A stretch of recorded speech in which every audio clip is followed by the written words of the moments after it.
Hey guys, what's up? And today we are playing some more Longest Journey. Um, I know my camera kind of looks a little weird. No, wait.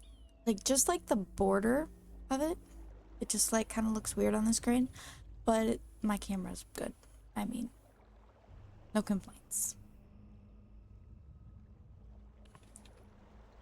Hey, let's see. Um, Shipwreck debris. oh, I should read the journal.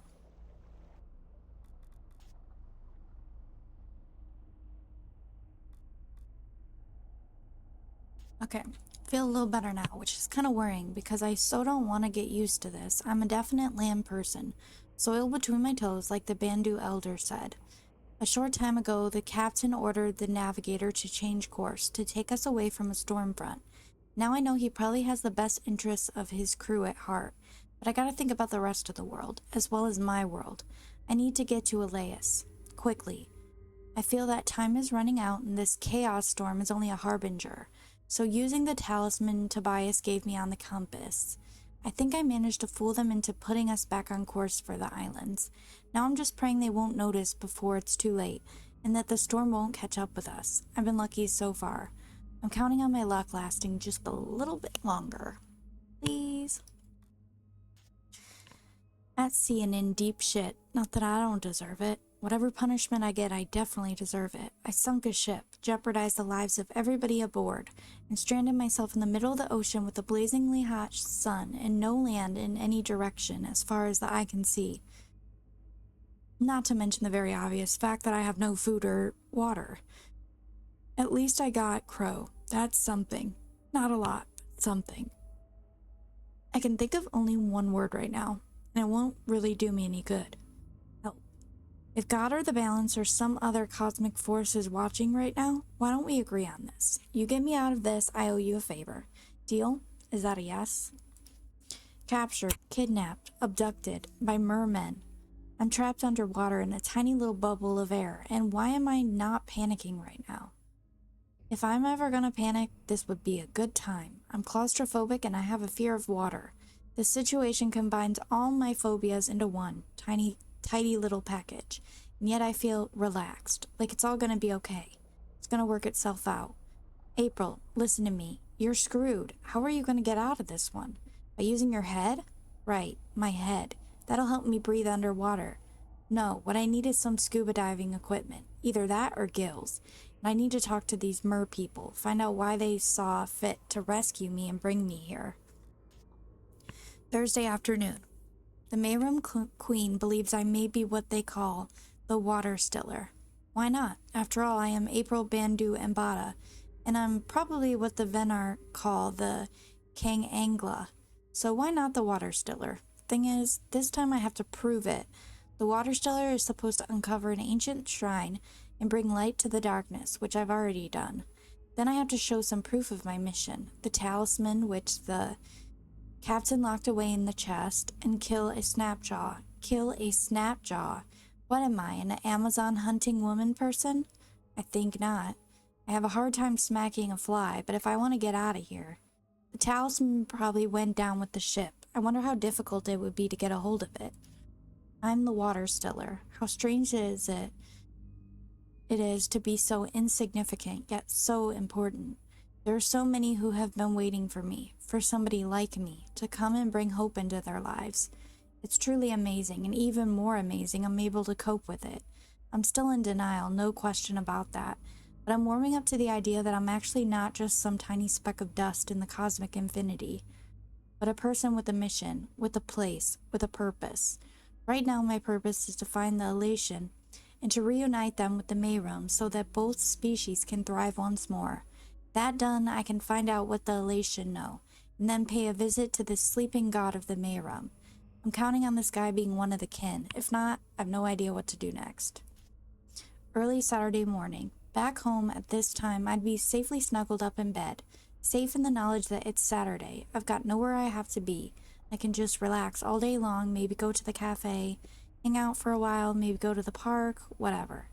This all started a week ago yesterday. 1 week of mysteries and danger and strange revelations. Hey, Cricket. About the very nature of the cosmos, I'm still reasonably sane. At least that counts for something. Now I know there's an Elation village somewhere on Elais. The question is where, and how do I get there? If the Mayrum and Elation used to live close to each other, the village should be somewhere down by the sea. Maybe right around the corner.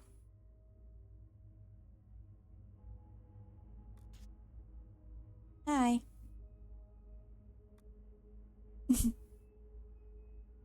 Okay, Cricket.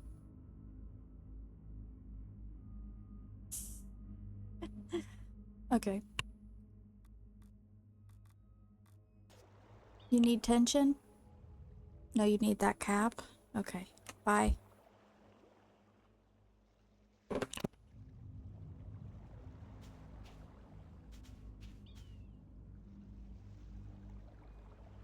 could get lost if I just wander off into the jungle with no idea what the island looks like or where I'm heading.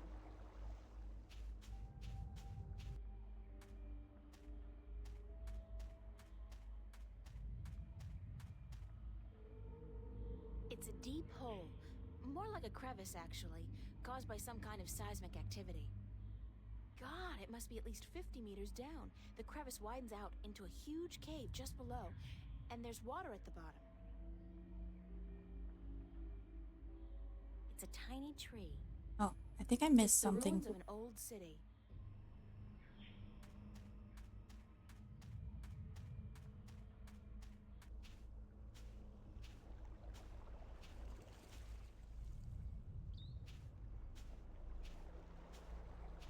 There's a coil of rope among the debris.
It's the remains of a stone structure that probably fell down here through the crevice. There's a piece amongst the rubble that looks like a bolt or a key. It's intact.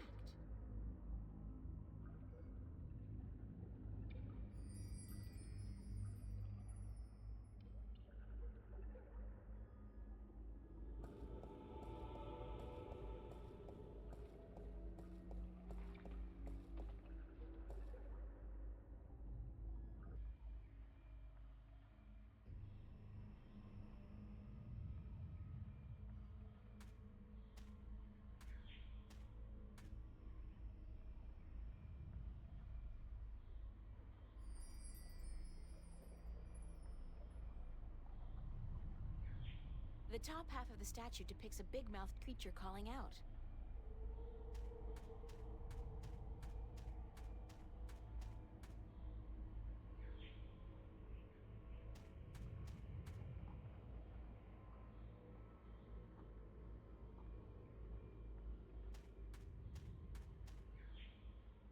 It's a triangular hole, like a keyhole. It's a creature with large ears.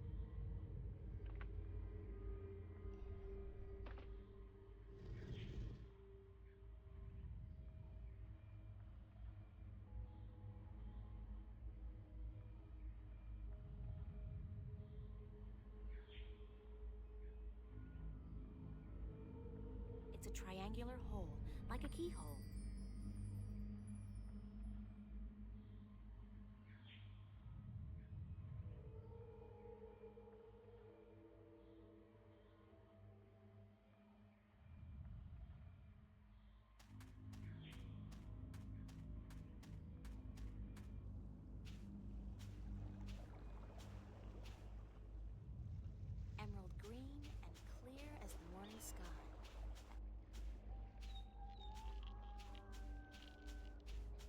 kind of giant crab. Sounds like the poor thing's in a lot of pain. Aw. Yeah, the shell does look way too tight. Maybe he's outgrown it, but can't shed it. Or whatever it's called. Sounds like the poor thing's in a lot of pain. I'll just take a shot here and ask you.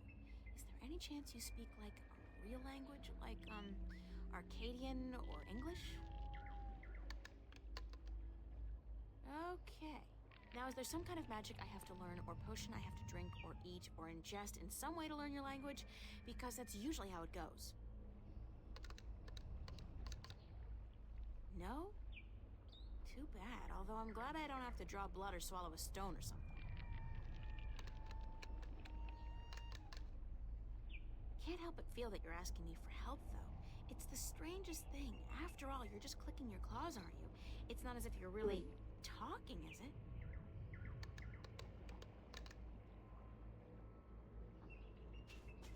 We'll find out how to help him. Eventually, I think. I hope.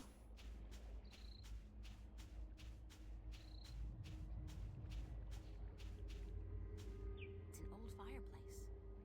The top half of the statue depicts a creature with a big mouth calling out. The bottom part of the statue depicts a creature with large ears listening to something.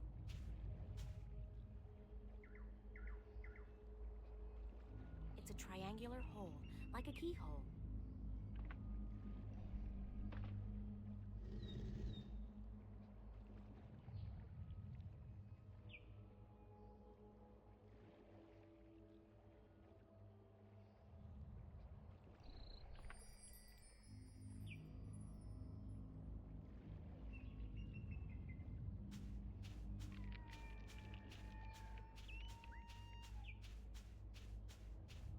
It's a village populated by giant crabs.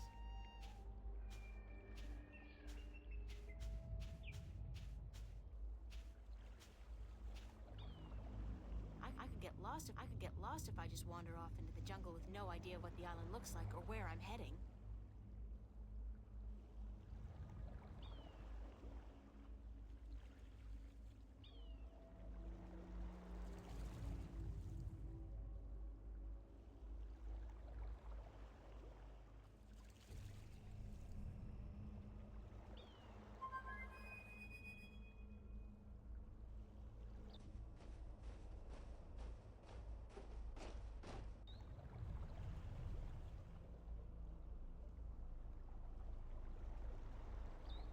April! You're alive! You're here! You're soaking wet! Where did you go? I thought you drowned. I was completely miserable. And the chicks on this island are so prissy. They don't even care for a kiss unless you're all settled down with a nest in your own territory.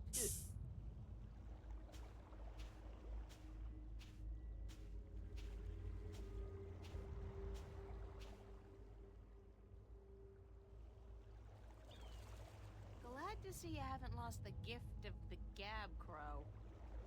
Lady, you have no idea how limited bird Twitter can be. It's all, hi this and here I am that, all damn day long. I haven't had a decent conversation in days. Poor Crow. Well, you're making up for it now. I never know when you're gonna go AWOL on me again. I had a little adventure under the sea. Oh?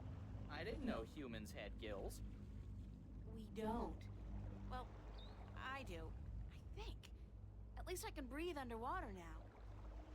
Cool. Not as cool as being able to fly, of course, but still. Hey, does that mean you're a mermaid? Hardly. I don't have a tail. What did you do after I saw you last? Well, it took a while, but I found land. Not this island, just a rock with a couple of trees, basically. But when I went back to tell you, you disappeared. I thought you'd gone bonkers from thirst and hunger and drowned yourself or something, so I decided I'd better find solid ground myself or I'd suffer the same fate. And then I found this place. Nice, isn't it? And the best part is, there are no hunters. Only a bunch of big crabs on the east side of the island and a volcano. I'm gonna walk around for a bit, Crow. I'll just stay here and preen myself, thank you very much. What can you tell me about the island, Crow? Only what I've been able to see from above. There's a volcano, dead I think, and lots of jungle, and some nice beaches. I'd like to explore the jungle, but I'm afraid I'm gonna get lost. Any ideas? Well, I could stay airborne and keep track of where you are. That way I could direct you if... Sorry, when you get lost. Sounds like a super plan, Crow. Let's go.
The rumbling is much fiercer here, and the ground is really shaking. It's definitely seismic. It has got to be emanating from this volcanic mountain. I mean, it looks dead, but it must be about to wake up or erupt or something. Great! After surviving a shipwreck, being kidnapped by fishes, and learning to breathe in water, I'm about to die in a volcanic eruption? Isn't that ironic?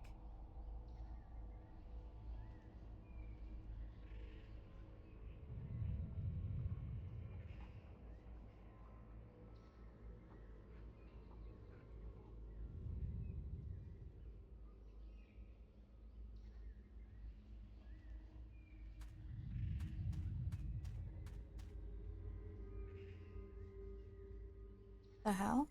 Oh, she's looking up there? Okay.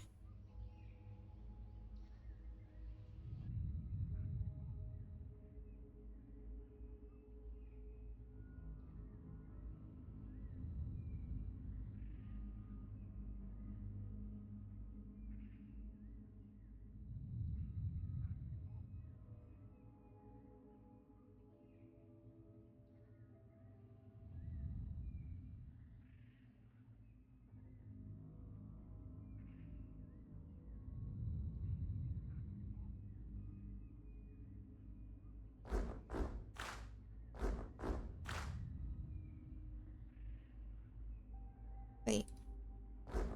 Oh, that's funny. It says It's it kind a of small works. eye-sized aperture with a crystal in it, like a lens. Maybe some kind of telescope?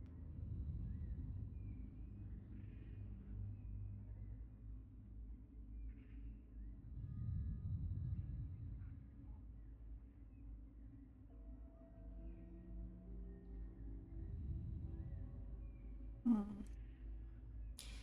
I don't think anything happened. Oh, I see. Number 1, it said. It's just gonna stay up there.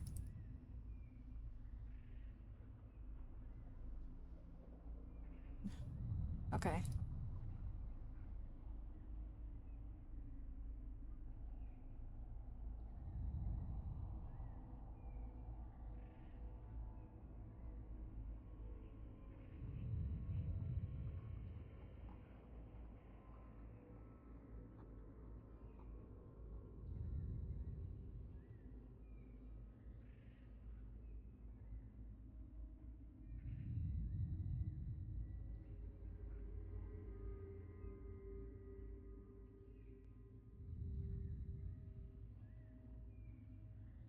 I don't see anything interesting. What a strange symbol. It's a keyhole.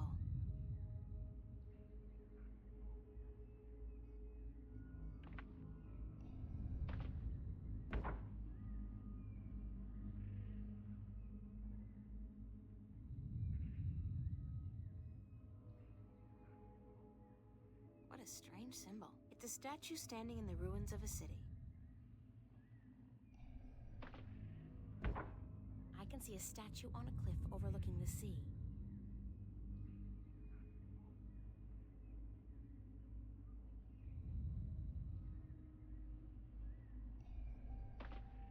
I don't see anything interesting. I don't see anything interesting. I don't see anything interesting. I don't see anything interesting. It's a statue just below a really tall tree.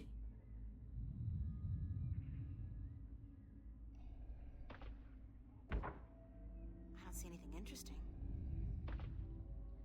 Somebody's looking back at me. Oh, wait. That's just my eye. The lens is turned into a mirror. I don't see anything interesting. That is creepy. It's a statue standing in the ruins of a city. Okay. I can see a statue on a cliff overlooking the sea. I don't see anything interesting. I don't see anything interesting. I don't see anything interesting. It's a statue just below a really Okay, tall whatever. tree.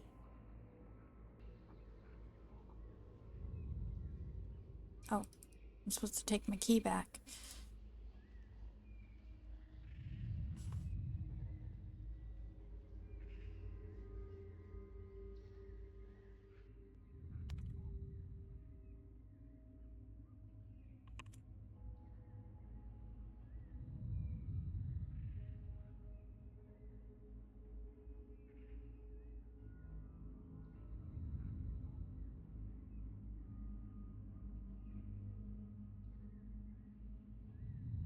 What a strange symbol.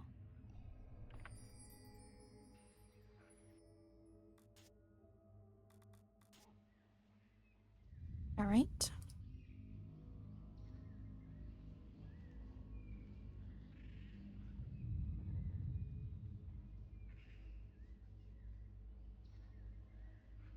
That's a huge tree. There's a large object in the tree crown. That's a huge tree. There's a large object in the tree crown.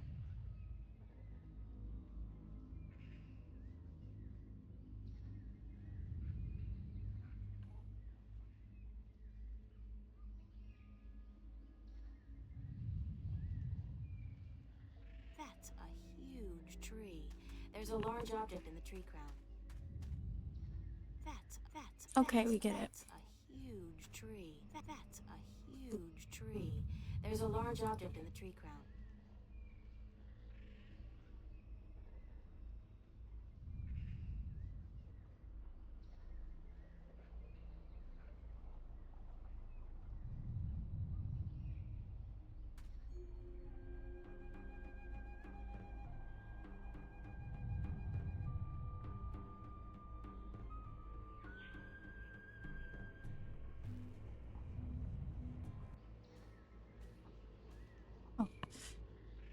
Dried twigs and sticks.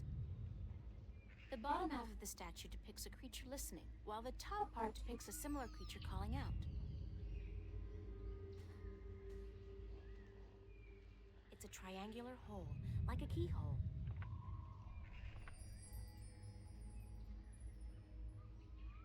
Dried twigs and sticks. Dried twigs and sticks.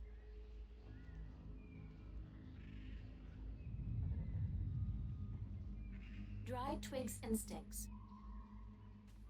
Ow! No. Shh. Who's there?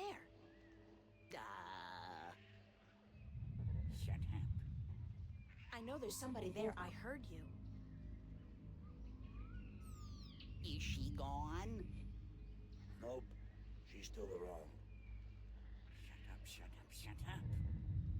If you won't come out, I'll just sit down here and wait. Sooner or later, you'll have to show yourself. Solar eclipse! Oh my god! Ah! I hate this place. I so hate it, I can't even sit down without crushing the natives. Big person alert!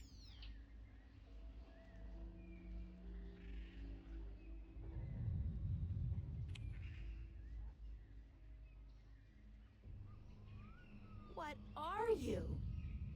What does it look like? A talking twig? We're stickmen. And you're an accident waiting to happen with your large, ungainly body and wobbly legs. What's a stickman? An unlucky bugger doomed to a miserable life of stiff backs and monotonous drudgery in the shadow of a mother tree. Happy little fella, ain't ya? You have no idea.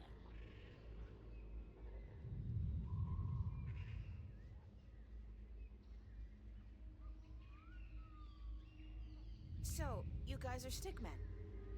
That's right. I'm Wick. This is Willow. And that dumb-looking one over there is Woody. And this is our mother tree.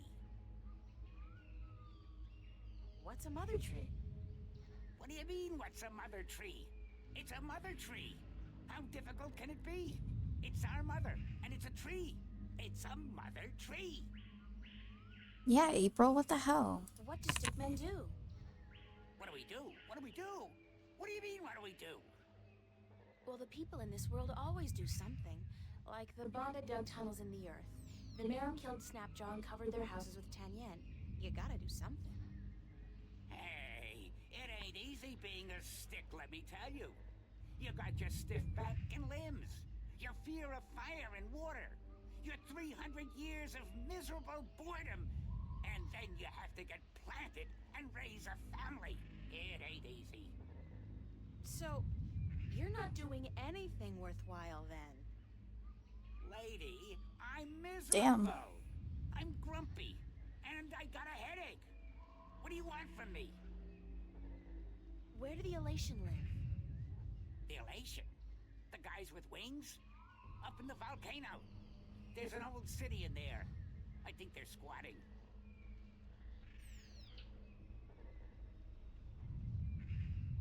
How do I get into the volcano? You don't?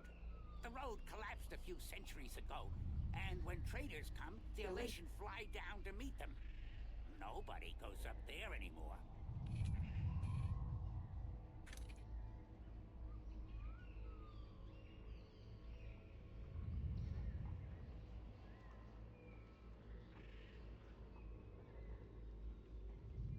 What's that constant rumbling noise? Lady, you have no idea what we have to endure. All day, all night, that noise is just murder. It all started when Quaman, the Quiet Giant, would you believe that's what we used to call him, was banished by the Orowal from his perfect fishing place to some remote place in the forest. Whoa, information overload. Let's step back for a minute to fill in the details.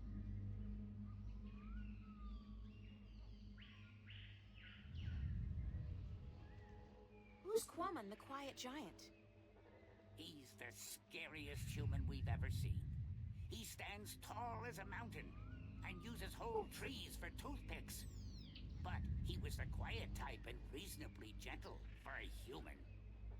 He'd spend his days out by the Orowal village, catching fish and frying fish and eating fish, and looking out across the ocean, dreaming about loose women or whatnot. What happened to get the Quiet Giant banished from that place? The Orowal got scared when he accidentally stepped on one of their young ones. He didn't do any real harm, but they banished him from their village nonetheless, and told him to go far into the forest. Who are the Orlowal? They're the crab-like creatures who live down by the sea. They're nice people, if a little crabby. And it's hard to understand what they're saying half the time. Where's Quaman now? Somewhere in the forest east of here, we don't know where exactly. He went there to get as far away from the Orowal as possible. So what does all this have to do with the rumbling noise? Oh, I was getting to that. If you just let me get a word in edgewise. I just had some questions is all. Anyway, Quaman is the brooding type. And he takes everything so to heart, he got instantly depressed and went to sleep. And what is he doing now? Sleeping.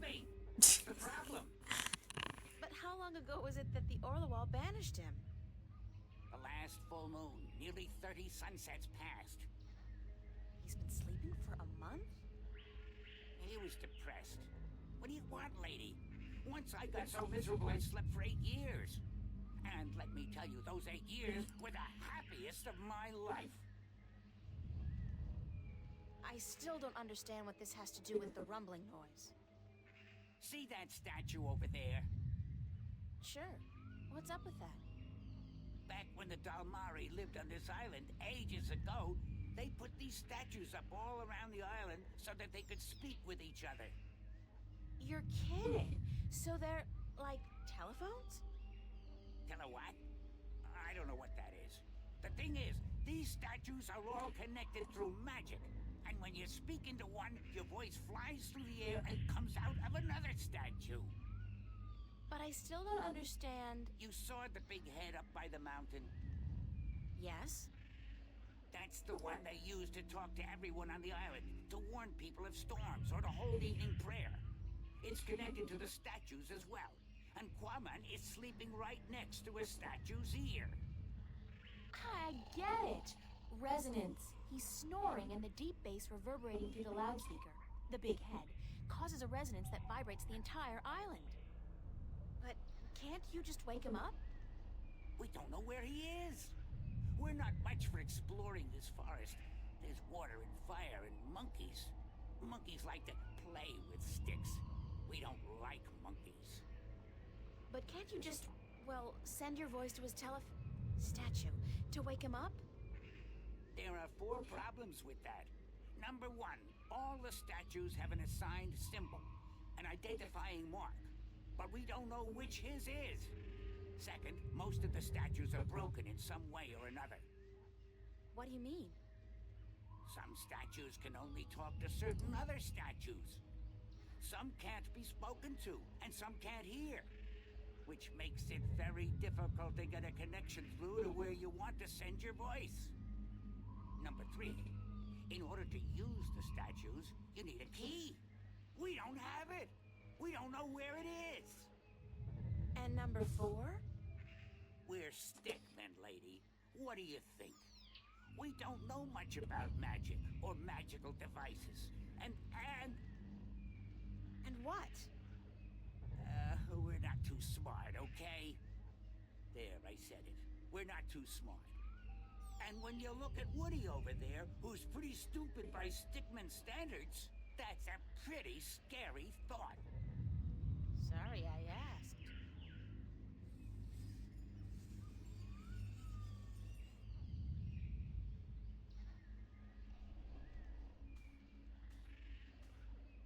Hello, I'm Woody.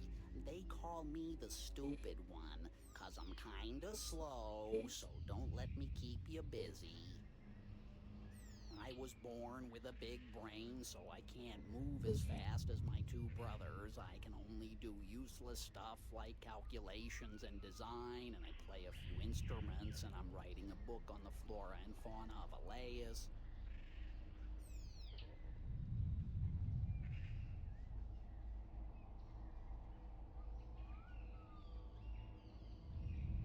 He's a stick man. Hi, I'm Will. Wick's the oldest. Woody's the youngest. And I'm just stuck in the middle as oldest. Don't let me keep you. Wick's the boss as oldest. Go talk to him. He's a stick man. I'll see you guys later then. If you don't step on us first.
Hmm.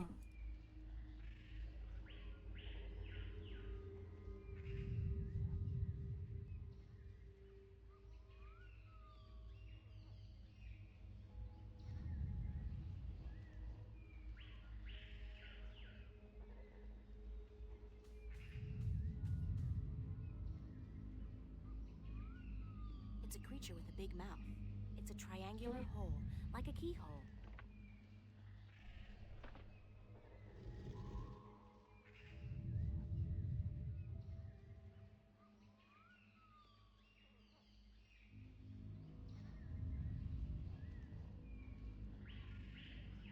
It's a triangular hole, like a keyhole.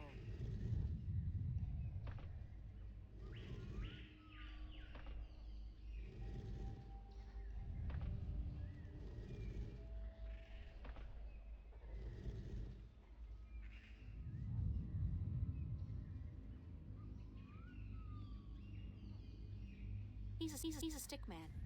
I don't care. He's a stick. Okay, he's a sorry, stick man. that's a little mean, but He's a stick man. I'm trying to actually. Okay, I'm climbing the tree. I guess. It's a big wooden crossbow, I guess. I wonder who built it and what it's for.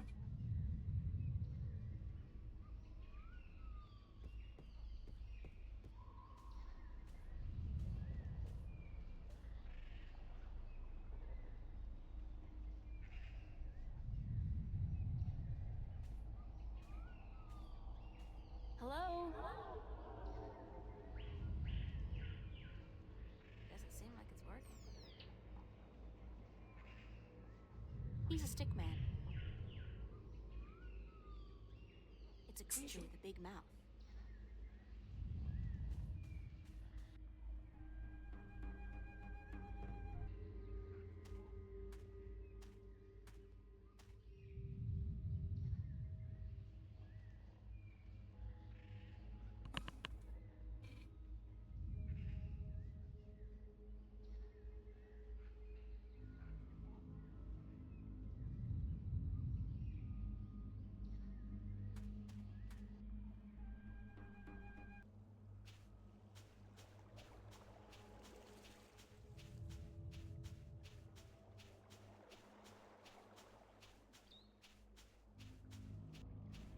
It's another one of those magical public telephone statues.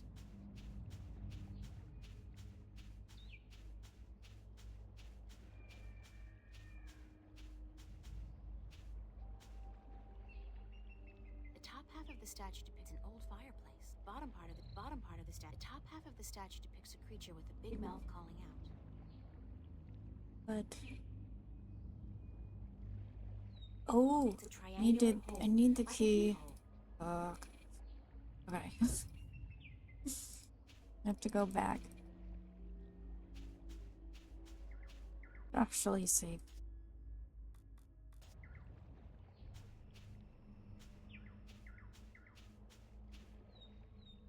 What the hell? I get out of here. Okay.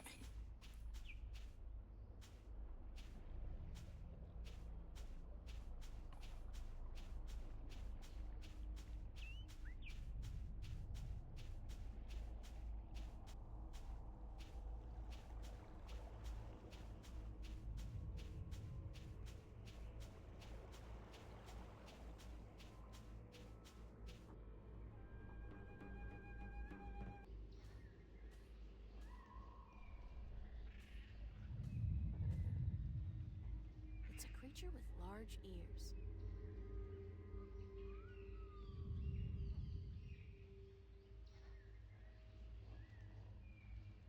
It's a creature with large ears.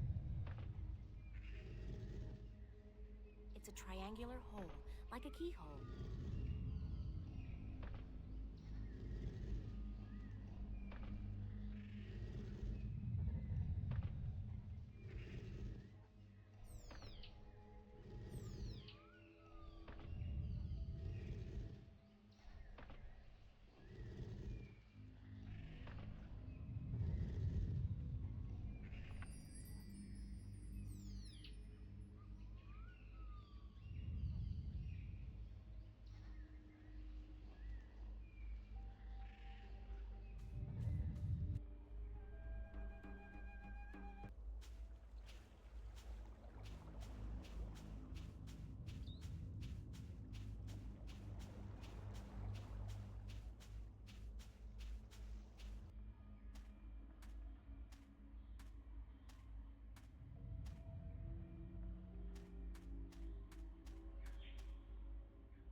creature with a big mouth.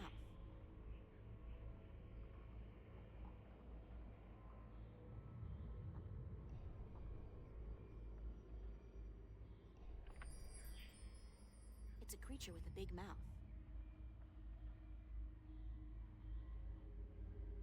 The top half of the statue depicts a big-mouthed creature calling out.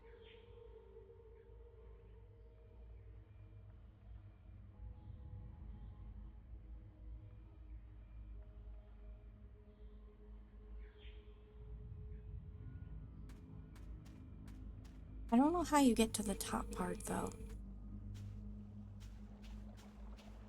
Wait, did I get it? Yeah, I did. It's another one of those magical public telephone statues.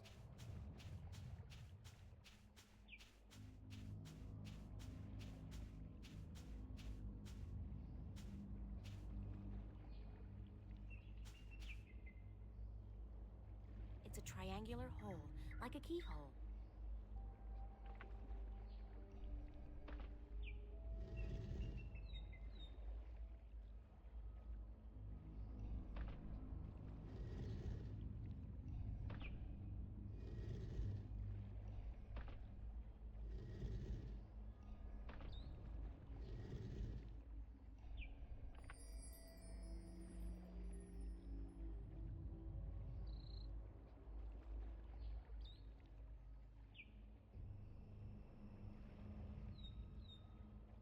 The bottom part of the statue depicts a creature with large ears listening to something. The top half of the statue depicts a creature with a big mouth calling out. Hmm.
It's a creature with a big mouth. It's a creature with large ears. The top half of the statue depicts a creature with a big mouth calling out. It's the Orlewall village.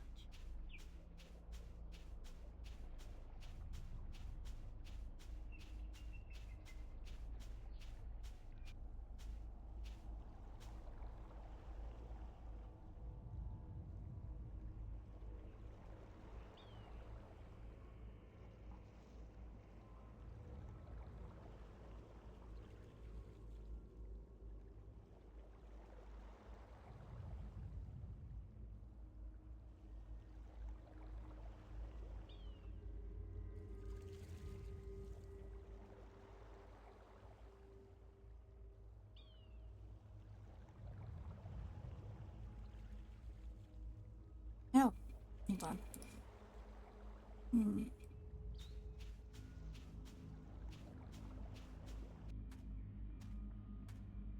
Reese, you scared the crap out of me.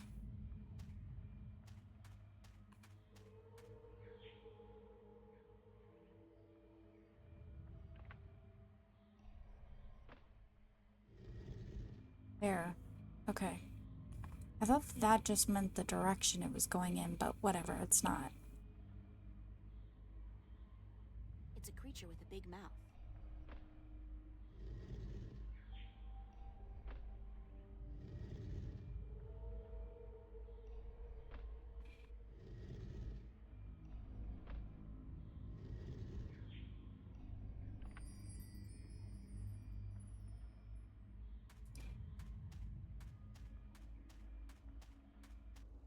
Now we're gonna go here, back up here.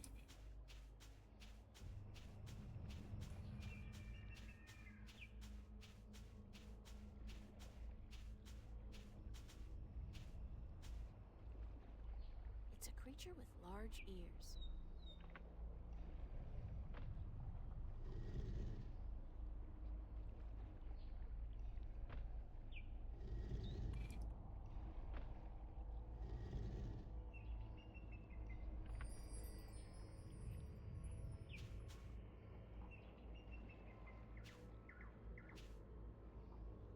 She's confused, she's spinning. Okay.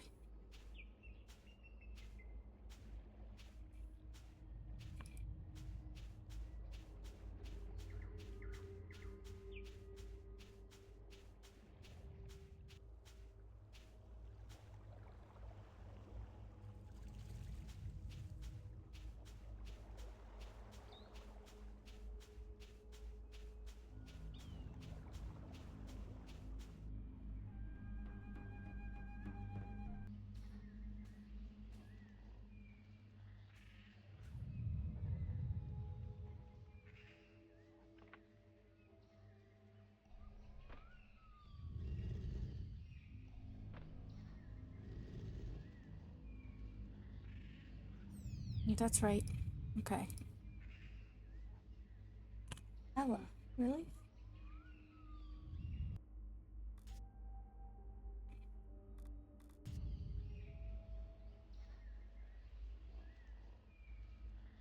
He's a stick man. Hello?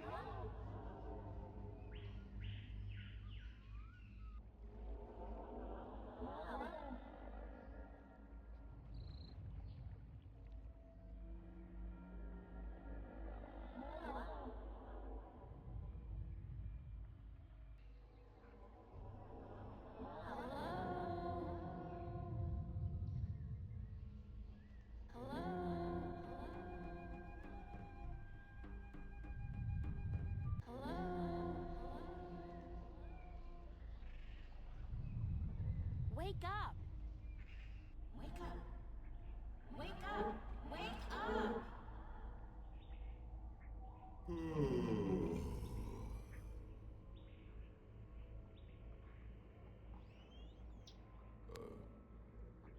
be there?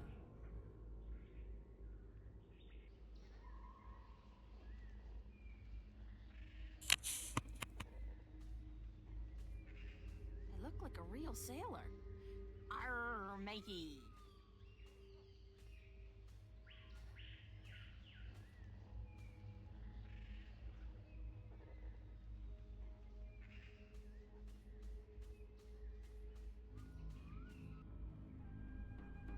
Really?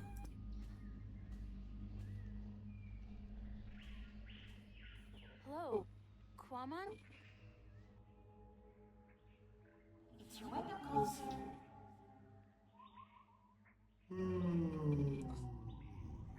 Too long? How long Quaman be asleep? About a month. I think you should have such a place for it. What be the use? Quaman be an outcast. No one like him. Aw. Where are you, Quaman? That be a secret. Quaman wants to be left alone.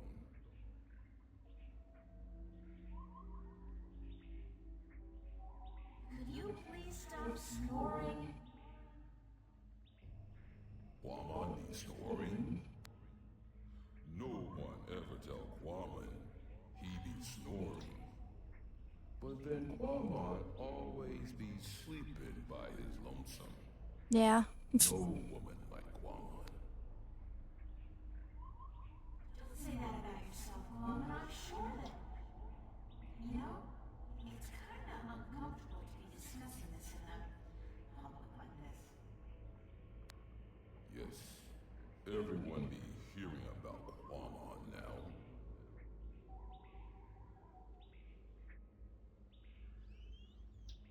Do you want to talk about your problems? Face to face?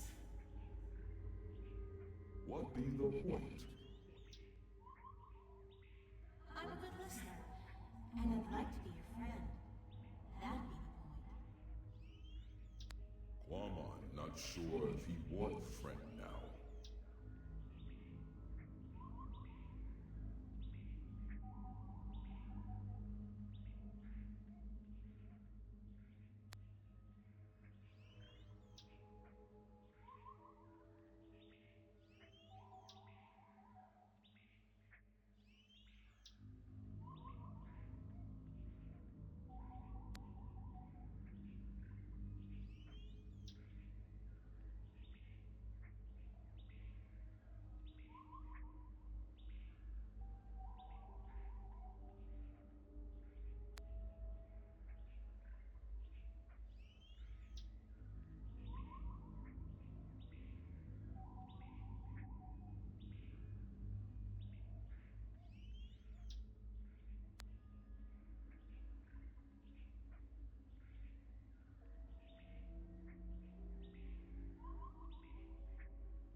Please let me be your friend.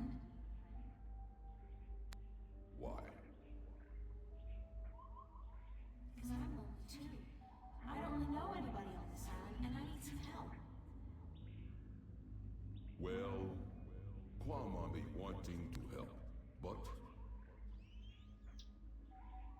Okay. Quaman be your friend and talk to you. My secret place be in the ruins of the old temple by the wells. Follow the stream up from the rock beach and go right where it branches. Thanks, Tom. I'll be there as soon as I can.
That's Quaman, the not-so-quiet giant.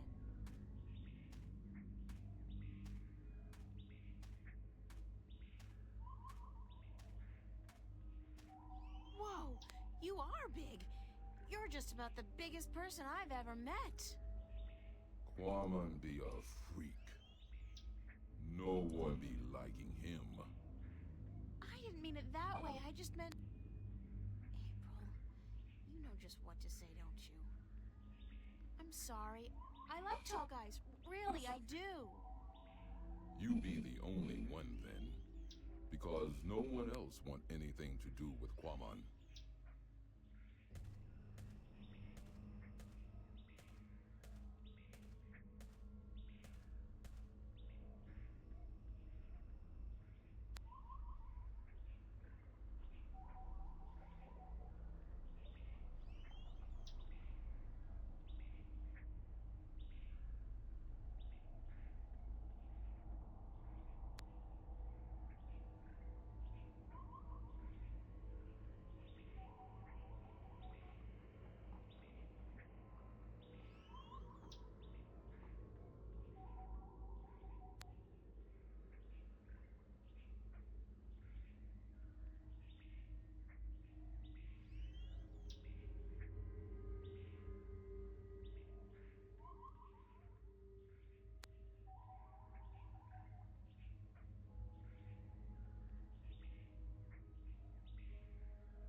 did you come to be on this island?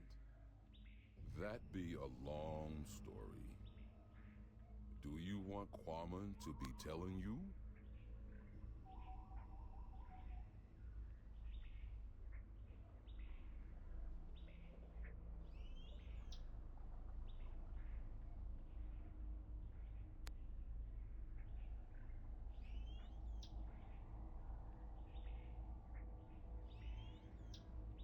Sure, I have time. Tell me the story.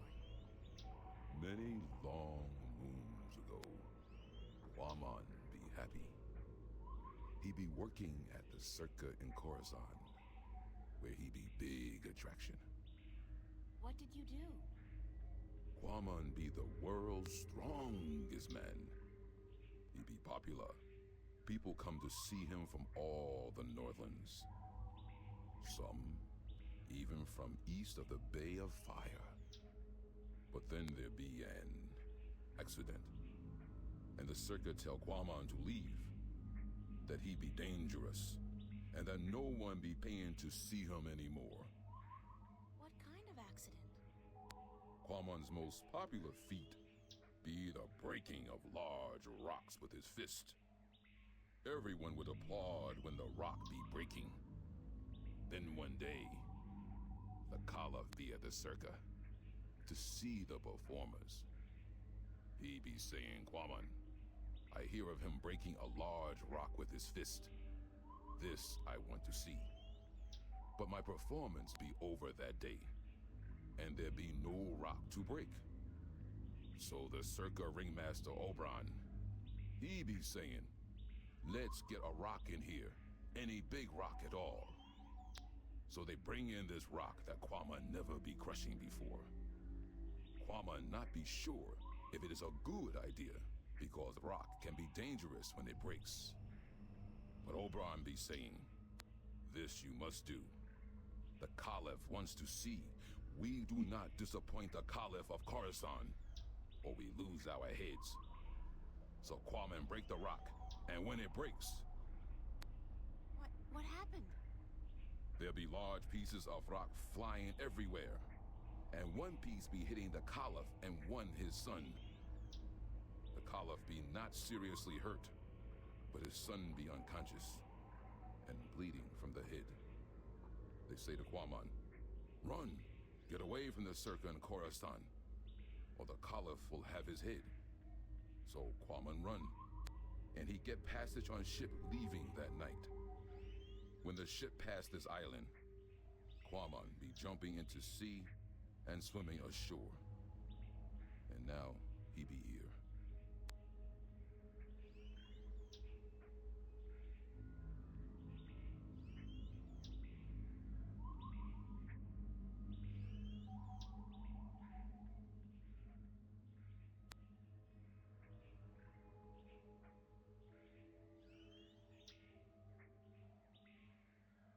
What happened between you and the Orlawal? Oh, Quamon be so clumsy, so dangerous. He should not be among people. He be only hurting them. The Orlawal be kind, letting Quamon live and fish in their village. But then Quamon be stepping over a young Orlawal, almost breaking his shell. The Orlawal tell Quamon to leave village, to not come back because he may kill an Orlawal. They tell him to go as far away as possible.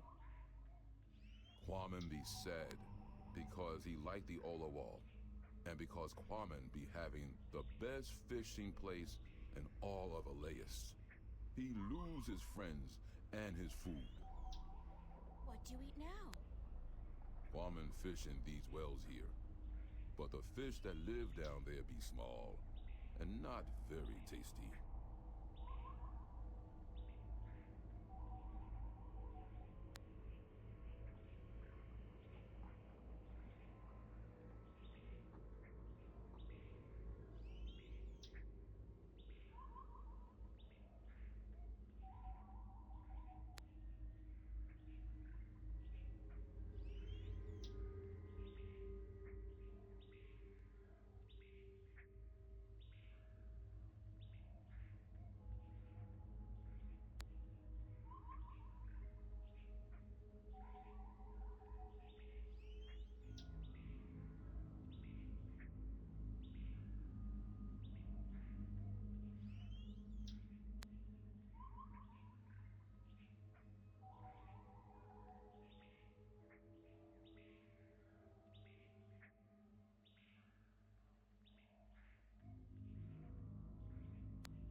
like to move back to the Orlawal village? Oh yes. Quamon be wishing that more than anything in the world. I saw an Orlawal down by the beach, just outside the village. It seemed to be in pain, but I didn't know what to do. Perhaps if you come along, you can help him out, and get back in favor with the Orlawal people. Yes, perhaps Quamon can help. Even if the Orlawal do not want him back. Here it is, the, Orlawal? Can you help it? Perhaps Quamon can help. Poor Orlawal. It'd be crying for help. Quamon see what be wrong. The Orlawal not shed its shell when time come, and now it be stuck in the shell. Why didn't the other Orlawal come to its assistance? Their claws be no good for this work. They be helpless. But Quamon help. Quamon be good with his hands. Quamon be happy. Quamon accept your graceful thanks, sir. Thank you. You be making Quamon very happy.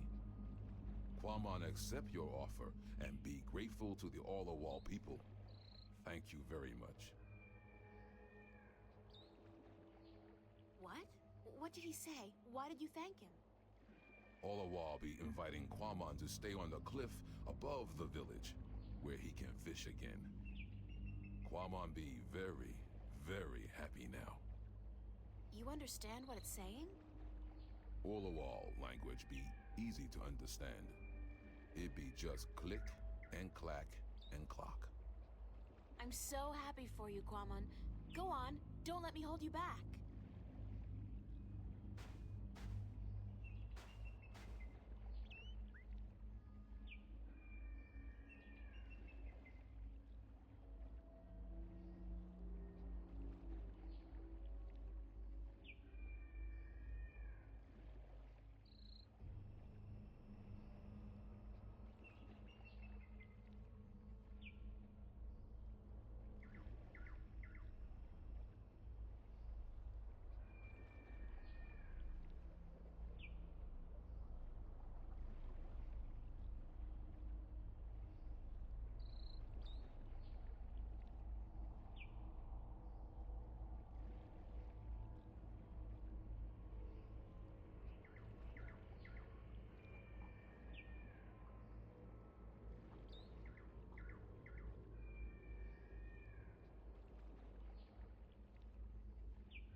It's another one of those magical public telephone statues.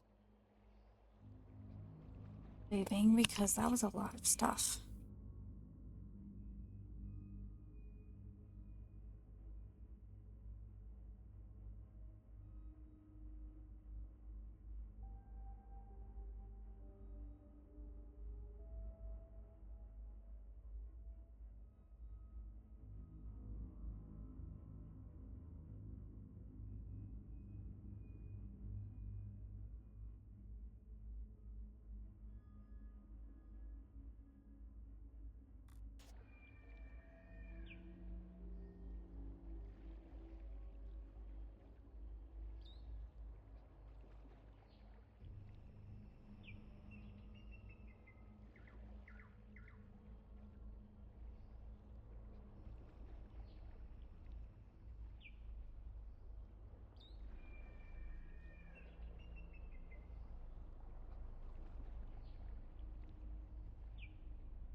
can see clear to the bottom. This really is an excellent spot for fishing.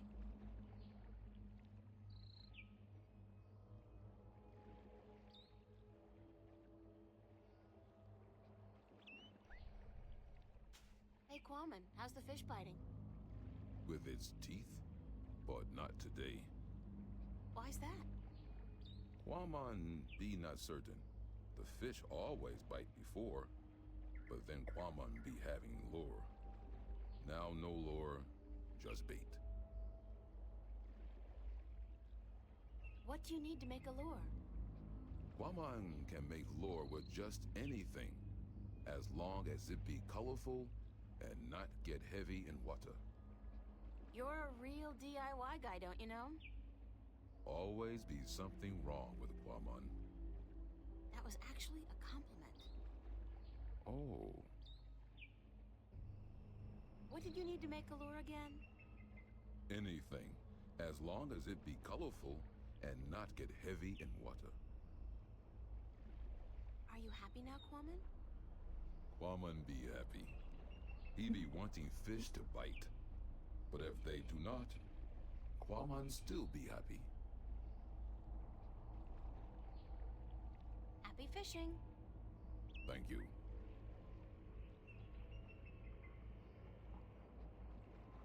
Could this wrapper work as a lure? Yes. Yes, with some work, it'd be perfect for a lure. Now Quaman can make one, and hopefully catch many fish.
It's teeming with life.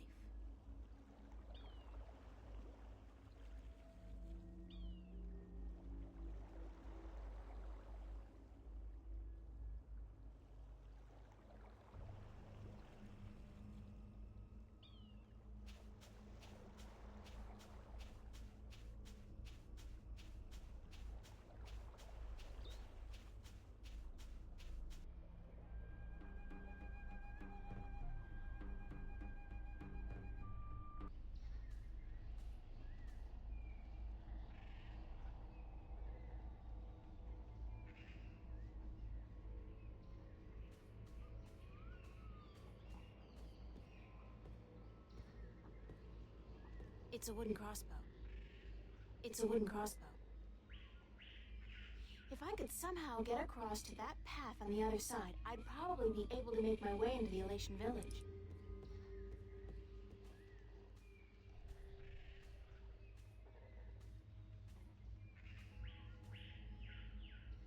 Who built that big crossbow in the tree?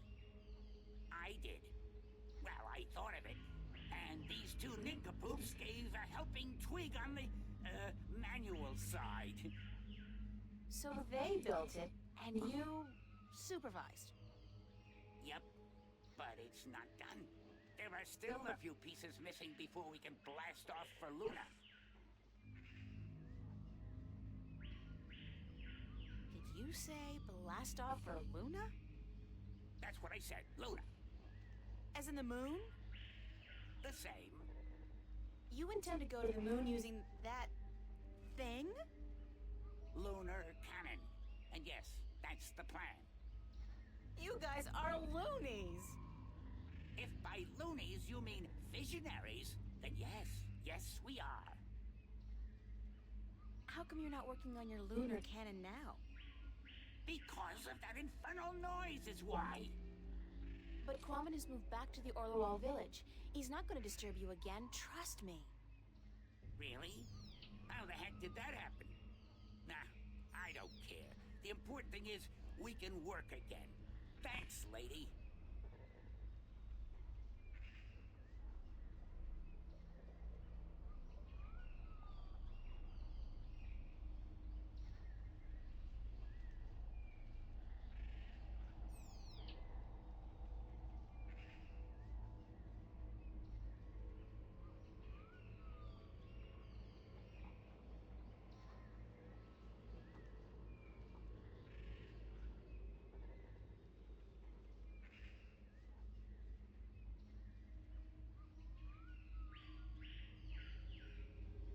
I thought I had to wait for them to all go up there.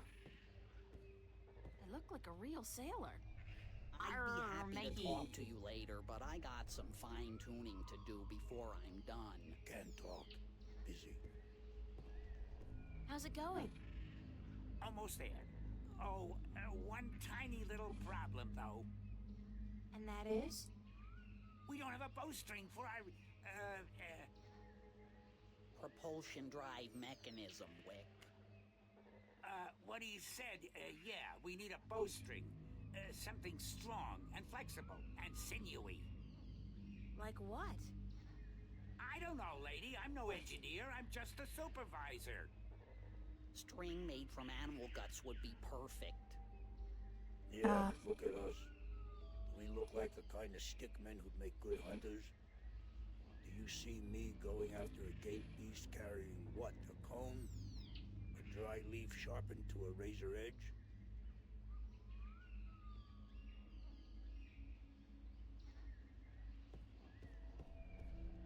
You look like a real sailor. Ah, Arr, matey. According to how's it going? Nah, we're missing a bowstring. Can't finish the job without it. String made from animal guts would be perfect.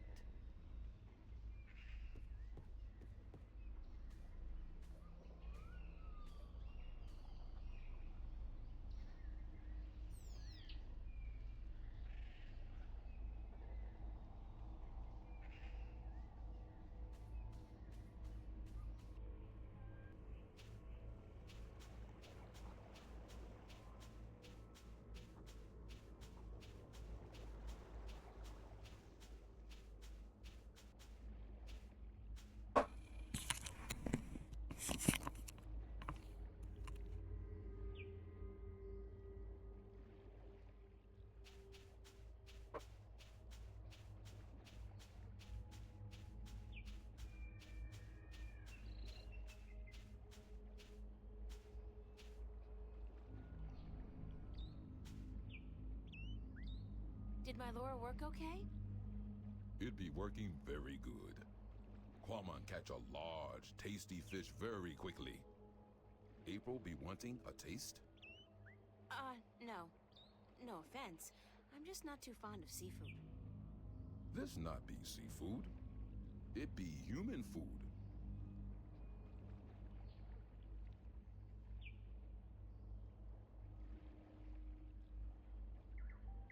What's Quammen gonna be doing now? Quamon be sitting here until the sun sets. Then he be going to sleep. And tomorrow? Quamon be deciding that when he wakes up in the morning. Man, you got relaxing down to a fine art. Quamon not be knowing anything about fine art. He be a Philistine. I'll see you later, Quammen. So will I. Goodbye. Looks like Quammen just had himself a solid lunch. That was quick. There were only bones left of his catch.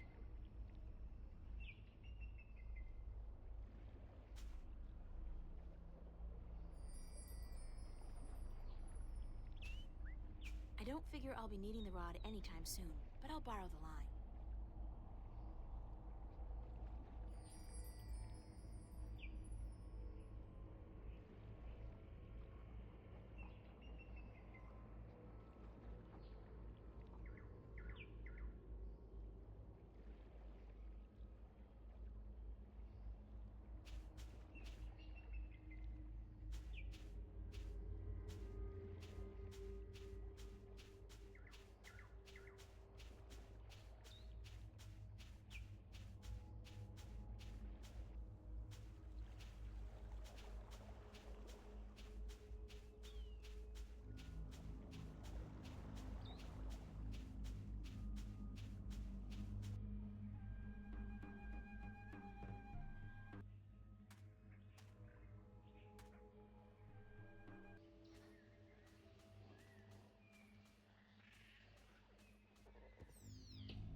How's it going?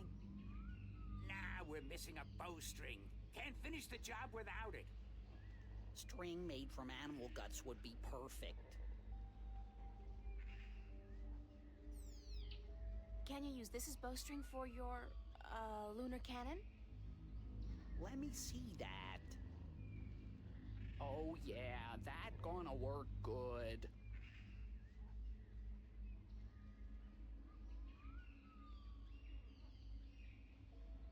All right, listen up.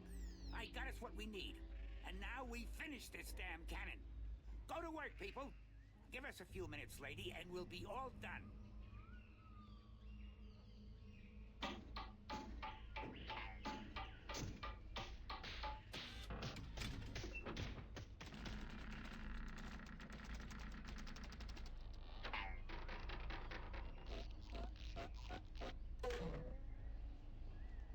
It worked. Of course it worked, you wood-brained fool. I built it. Are you done? Yes, ma'am. The lunar cannon is now ready to be tested. Well, Well, what? are you gonna do it? Do what? Test the cannon. Me? And get myself killed? I think not. But go ahead, be my guest. I don't think I'll fit in there. That ain't my problem. Damn.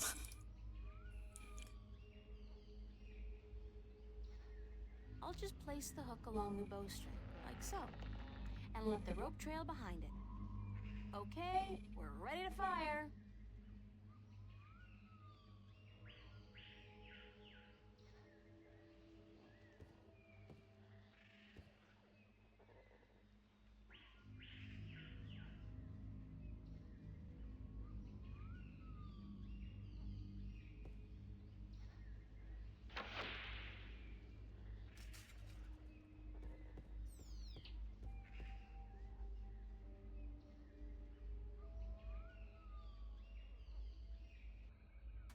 That would take forever. It's a leathery creature with wings, like a mix between a giant bat and a pterodactyl. Must be one of the Elation. It looks more like a warrior than a storyteller, though. I hope it speaks English. I mean, Altung. There's a slight updraft here. The wind is channeled through that chasm down there and blown out and up here.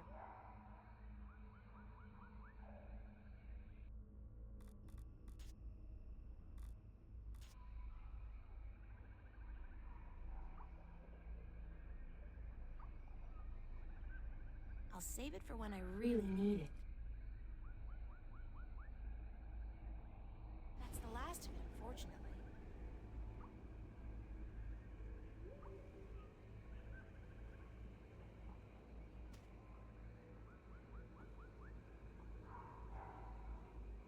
Oh, God, I think I'm gonna throw up. That was so not appetizing. Weirdest thing, though, I do feel lighter. Like I lost 90 pounds. I can't even imagine what people would pay for this stuff back home. Ah!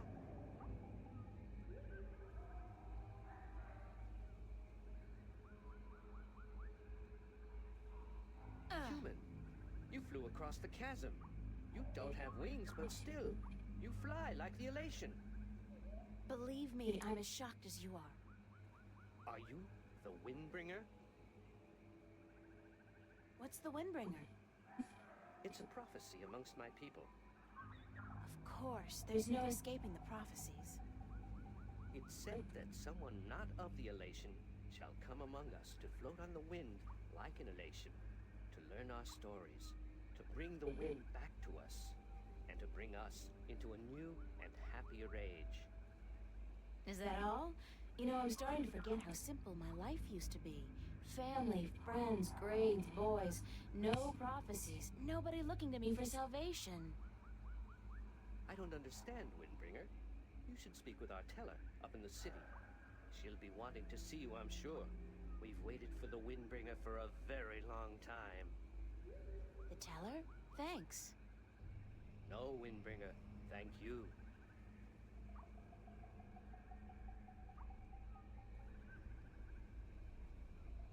thanks for your help. You should go see the teller. She'll want to speak with you.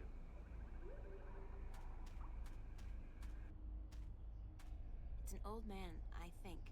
Difficult to tell, since they're all kind of wrinkly. Hello. Good day, stranger.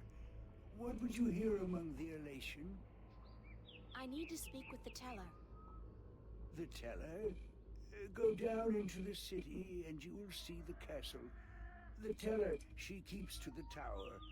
She's old and her eyes don't take well to the sun.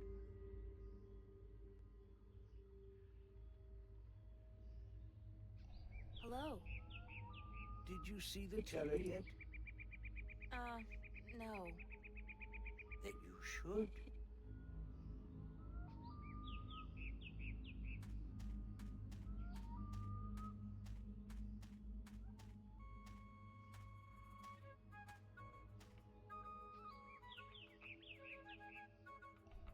It's a little elation girl.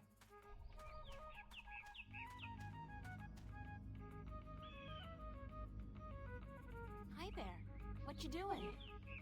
Playing? Yeah, what are you playing? Nothing. My daddy's in the castle watch. He's allowed to sharpen his claws. Really? My daddy owns a farm. Yeah? Do you have animals there? Sure. He has some cows and some horses and... What's cows and horses? Well, cows are big, brown, fat animals with 4 legs and white spots. And they go moo a lot. And horses? Horses are fun to be around. They run really fast and they can jump over tall fences and they look beautiful and graceful. But the best thing about horses is that you can ride them. I can run fast too. But I can't fly yet. My wings aren't fully formed. When I grow up, I'll fly far away and see everything. I'll go see our horses. That would be nice. My name's April. What's yours? Saina, will you be my friend, April? Of course, Saina. As long as you promise to be my friend. I promise.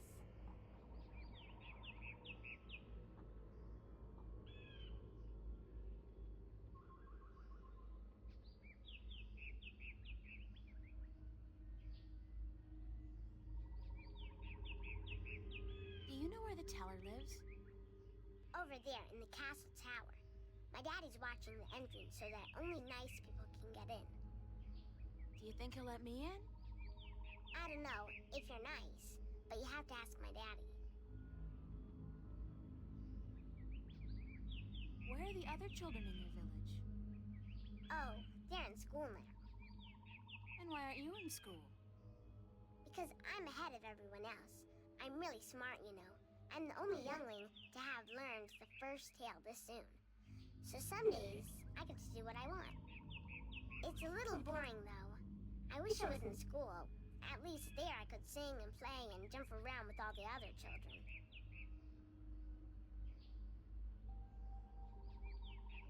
Why don't you go to school anyway? Because they say I would just distract the other children who are still learning their first tales. It's not fair. I mean, I get to play by myself and everything, but that's not fun all day.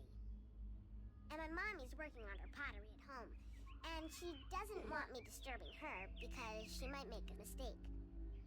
But the day after tomorrow, I get to go back to school, because then we're gonna learn some more flying lessons. They're always a lot of fun, and I'm getting pretty good at that too. I bet. I wish I had wings like you do. Yes, they're very good to have when you fly. Have fun, Saina. Are you leaving? Yes, I'm sorry, but there are some things I have to do. Grown-ups are always too busy. She has a cute voice. That's cute. Why is he perched on top of that pillar?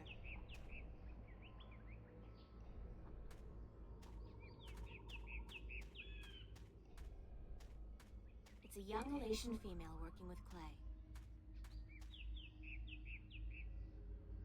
Be careful, don't come too close. I'm almost done with this pot. Sorry. Are you here to buy pottery? I didn't think traders were allowed up here. No, I came to speak with your teller. Really? I didn't know the teller spoke with anyone from the outside. You must be a very special girl. Supposedly.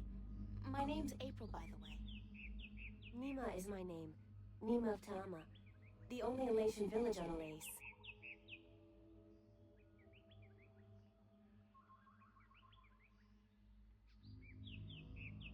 I like your pottery.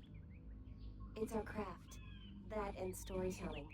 But storytelling can't buy merchandise or food. I know a lot of people who live by telling stories, although I guess that's kind of different. They are lucky then. Not that I don't enjoy making pottery. It's good to feel the wet clay between my claws, to shape it into whatever I wish. It's almost like creating a new life, I think. I don't have a husband yet, so I haven't tried. Have you? Do you have a husband and children? Neither, thank God. I don't think I'm ready for that yet. I was 18 turnings this spring. I'm ready for a husband, but I've yet to court anyone who could make me soar on the winds. I think the men of Ta'ama are dull and timid. What about the guard on the road below the village? He's our age, isn't he?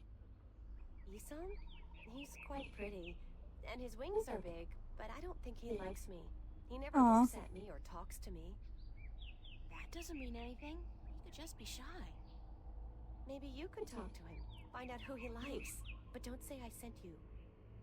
Sure, I can do that. Thank you, April. Thank you, Nima. You're welcome, April.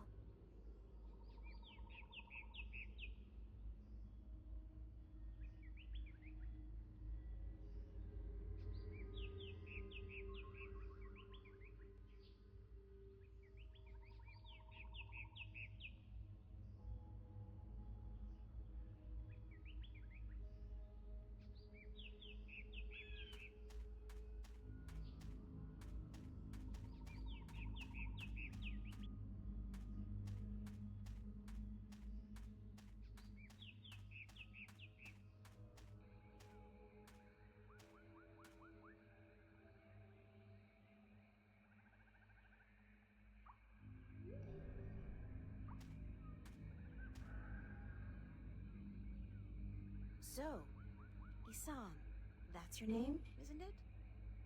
Yes, Isam of Tamar. A good-looking guy like you must get a lot of attention from the girls, right? Are you asking me for courtship? Me? No. Wings don't do anything for me. No, I was just thinking, maybe you had your eye out for somebody special? I'm without a mate. The women of Tamar are cold and unfriendly, and whenever I try to talk to one of them, she ignores me. Huh. Even Nima? Nima? No, she's too pretty for me. She won't appreciate my attention. This is like high school. Trust me, Isam. You go talk to her one of these days, and I'm sure you'll find you have a lot in common. Just be yourself, okay? You think so? Perhaps you are right. I will do as you say, Windbringer. Thank you. Thanks for your help. You should go see the teller. She'll want to speak with you.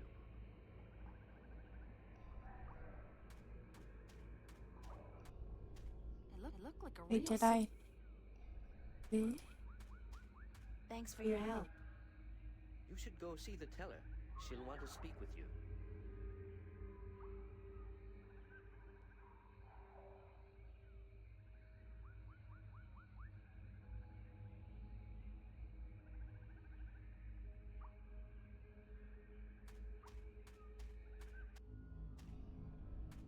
Thanks.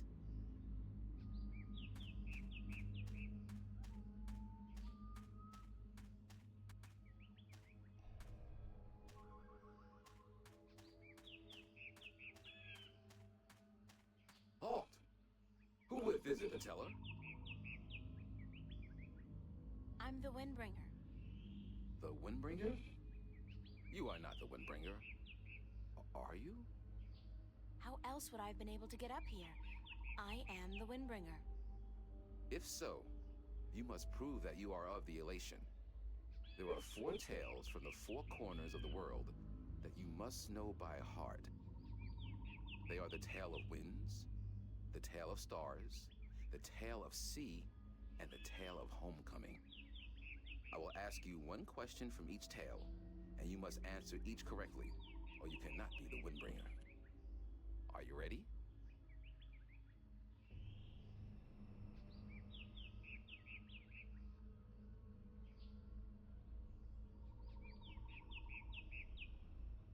Okay, so I'm not sure if this is working. It's I enabled the captions on here, but it's not showing. So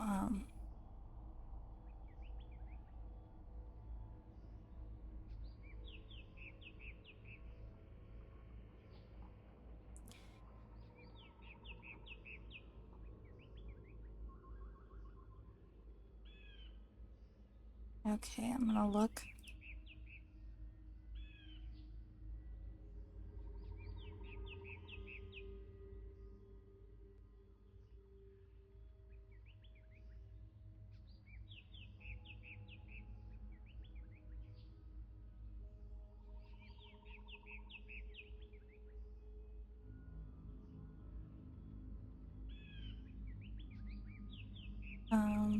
Just gonna see how this looks. I don't know if it's gonna work or not, but I guess we'll see.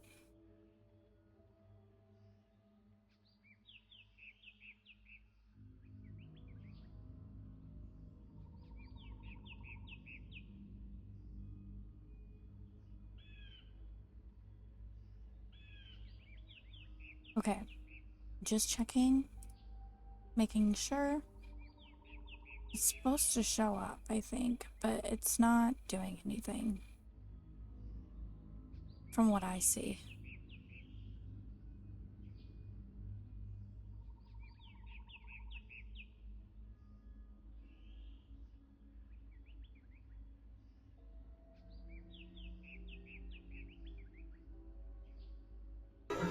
Oh yeah, it's all coming together.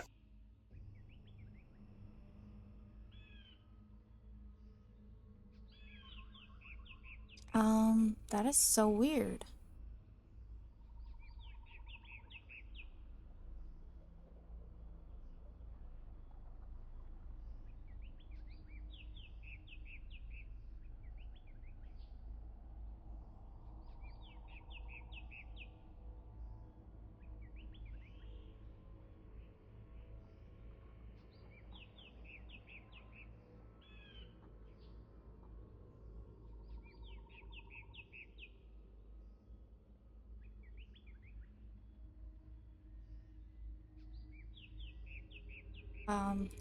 Okay, whatever, I guess.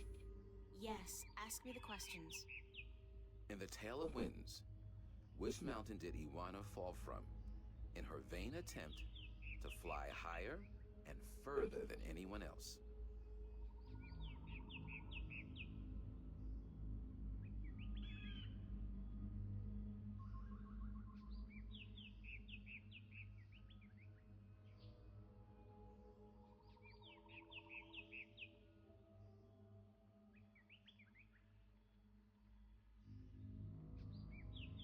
I have no idea. Then you should pay more attention to the tale next time. Come back when you are prepared, and not before.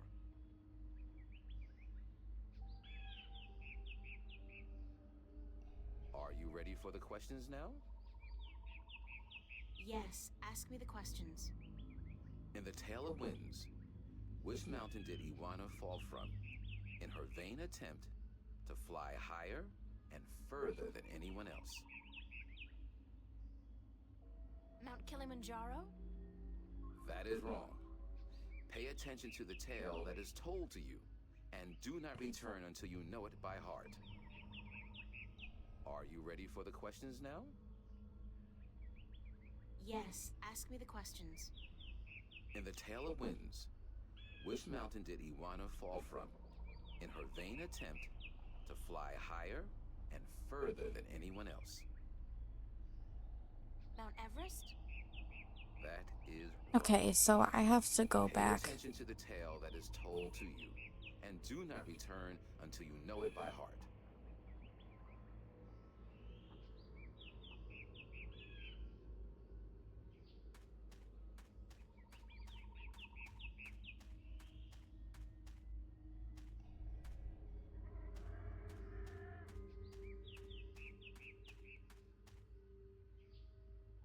Do you know one of the 4 tales of Winds, Stars, Sea, and Homecoming? Mine is the tale of sea, human. Would you mind telling it to me? I would be happy to do so. This is the tale of sea, told in my own words, as it was told to me by my teacher in his words, and to him by his teacher in his words. This was a very, very long time ago, when the Elation were a strong people, and we could spend days riding the hot winds above the seas. We hunted fish then, and we were at war with the Merum, the Wet-tails. Akalis was one of the strongest warriors there was. His claws were sharp and long, his beak pointy, and his teeth strong. Akalis was admired by everyone in his clan, and because of this, he was cocky and arrogant. So one day, the teller of Akalis city asked him to perform a very important and very special duty, to bring a sacred jewel to the teller of an Elation town across the sea. This particular jewel was very important because it signified a union between the two towns, and it would benefit the people of both that it was delivered safely and promptly. Akalis grinned and told the teller that he would deliver the jewel both quickly and safely, and that she was not to worry. But the teller did worry, because Akalis was young and too sure of himself. But she wanted to test him, and to teach him that sharp claws, a pointy beak, and strong teeth are not all a warrior needs. That a warrior must also be wise and careful. So Akalis set out across the sea on his flight. It was on the 4th day that he spotted something in the water that caught his attention. And forgetting his duty and following his curiosity, Akalis dived towards the water to investigate. When he came closer, he saw that there were Merum in the water, foolishly hunting close to the surface, and Akalis saw an opportunity to again prove his might as a great warrior to his people, and to capture the fins of a few Wet-tails. But this time, Akalis' arrogance got the better of him, because the Merum had set a trap. As he dived towards the Merum with his claws, a spear shot up from the water to hit him. Akalis struck the water and dropped the jewel he was carrying, and it was all he could do not to drown. This is a long story. Akalis was bleeding, and the Merum were grabbing onto his wings and his legs, but he fought bravely, and finally he managed to escape. But even though he now lived, he was dead inside, because the shame of losing the sacred jewel would always be with him. Akalis could not return to his village, because he had neglected his duty to his teller and to his people. And so he went away to a small island where he could be alone. To himself and his people, Akalis now became the Lost One. He who had been on a sacred mission, but had failed in his arrogance. A year passed, and one day Akalis met with human traders from a ship that came close to his island. From the traders, Akalis heard speak of a hideous creature that lived in the sea, the Octowo.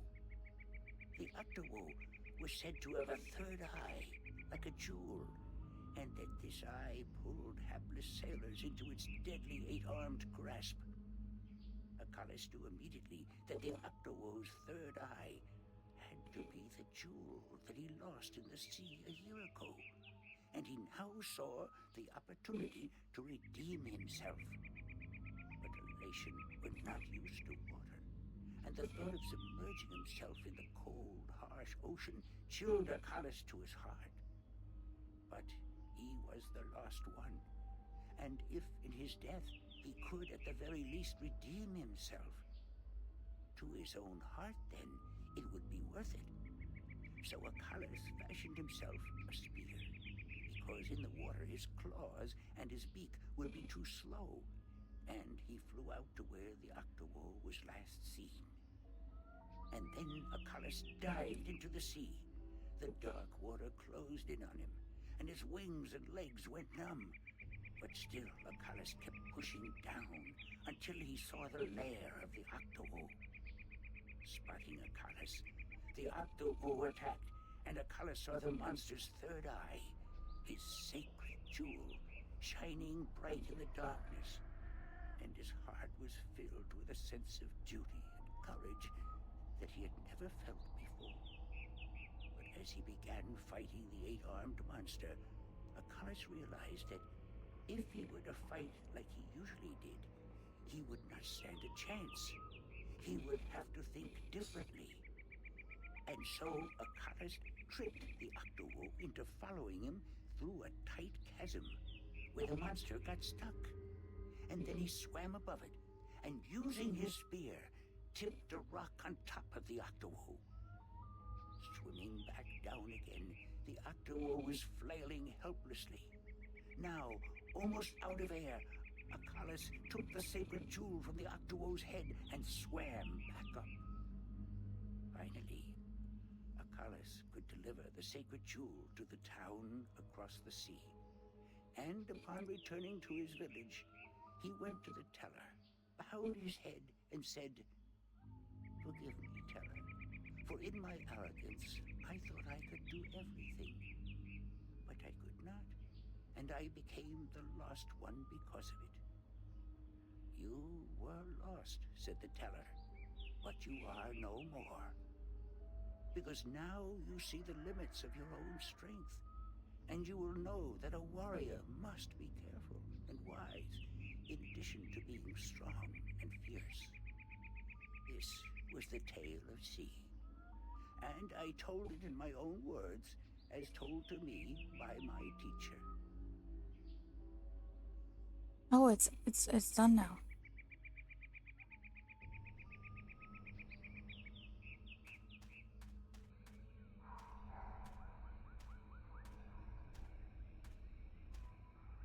Do you know one of the four tales of winds, stars, Sorry, I'm just, sea, and homecoming? I don't know, barely listening. Mine is the tale of winds, Windbringer. Do you wish to hear it?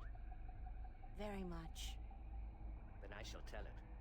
This is the tale of winds, my tale, and I pledge to tell it in my own words, as told in turn by my teacher. In the village of Karan, in the mountains of tall winds, there lived a young Alatian woman named Iwana.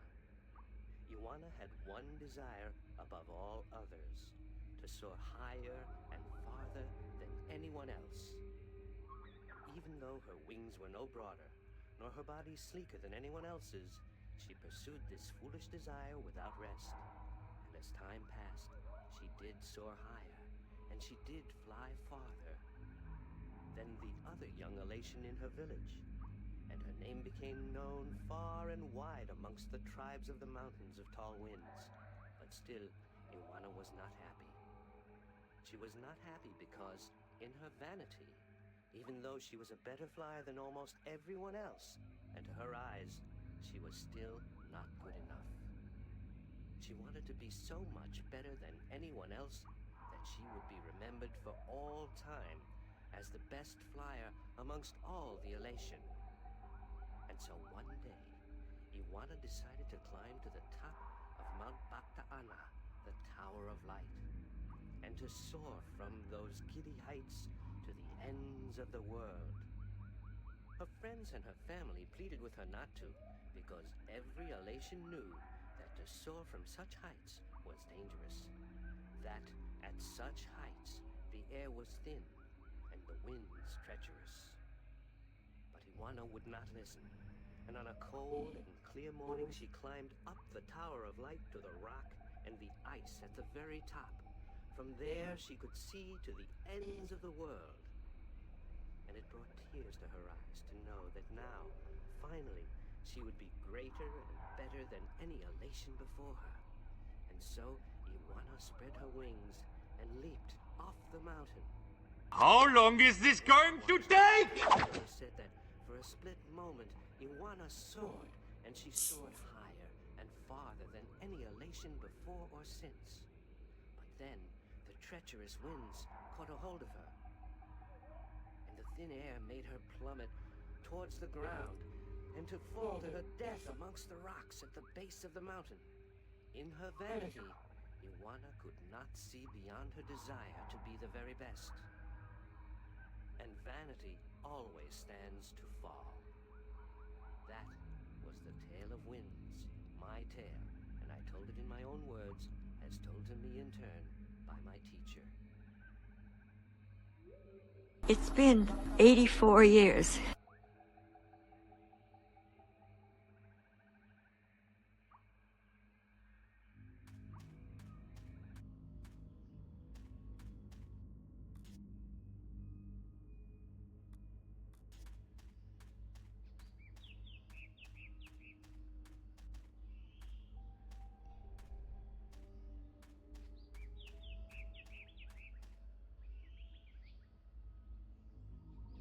Hi, Saina. Hi, April. Do you know one of the four tales of winds, stars, sea, and homecoming? Yes, my mommy taught me the tale of the stars. It's a really pretty story. Do you want me to tell it? Please, Saina, I would like that very much. Okay. This is my tale, the tale of stars, and I tell it to you in my own words, as it was told to me by my teacher in her words. In the small village of Jinjay near the rumbling hills of Onion, there lived a girl called Mona. She was a curious girl, and she would always get in the way of grown Alicia. Go play somewhere else, they would say to Mona, but she didn't want to play with the other children. She wanted to be where the grown-ups were, to see what they were doing and learn from them.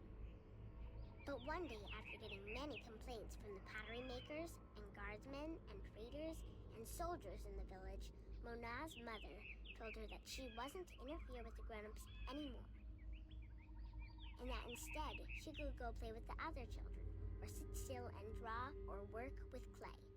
But Mona was always curious, and now, since she wasn't to be among the grown elation anymore, she decided to go exploring the forest that lay just outside of the village of Jinjay. She had many times been forbidden to enter the forest because it could be a dangerous place, but Mona was very curious. Of course, she wasn't planning on going far into the forest, but then her eye caught sight of a white flufftail hopping through the tall grass, and Mona, curious as ever, gave chase. The flufftail ran away into the forest, and Mona followed, blind to where she was going and interested only in catching the white flufftail so that she could keep it as a pet. But then, after a good while, the flufftail disappeared into a hole in the ground, leaving Mona alone in a small clearing, somewhere deep inside the forest. She was exhausted after running after the flufftail for so long, and as she looked around the clearing at the unfamiliar trees and flowers, she realized that she hadn't been paying attention to where she was going. Not for the first time had curiosity gotten the better of her, but this time it was serious. Mona was too young to fly, and she had very little sense of direction, and chasing the white flufftail had made her dizzy and tired. It was getting darker, and Mona was all alone in the deep, dangerous forest, too sleepy and too scared to be able to go anywhere. Mona curled up with her wings wrapped around her under the leaves of a tree, and began crying. Soon it got really dark, and somewhere, not far away, wolves started howling at the moon. Mona was so scared, she was petrified, but after a while her exhaustion got the better of her, and she fell asleep. She woke up when she heard a voice calling her from somewhere far above. Looking up at the starry sky, Mona saw a vision of the spirits of 5 tellers gazing down at her.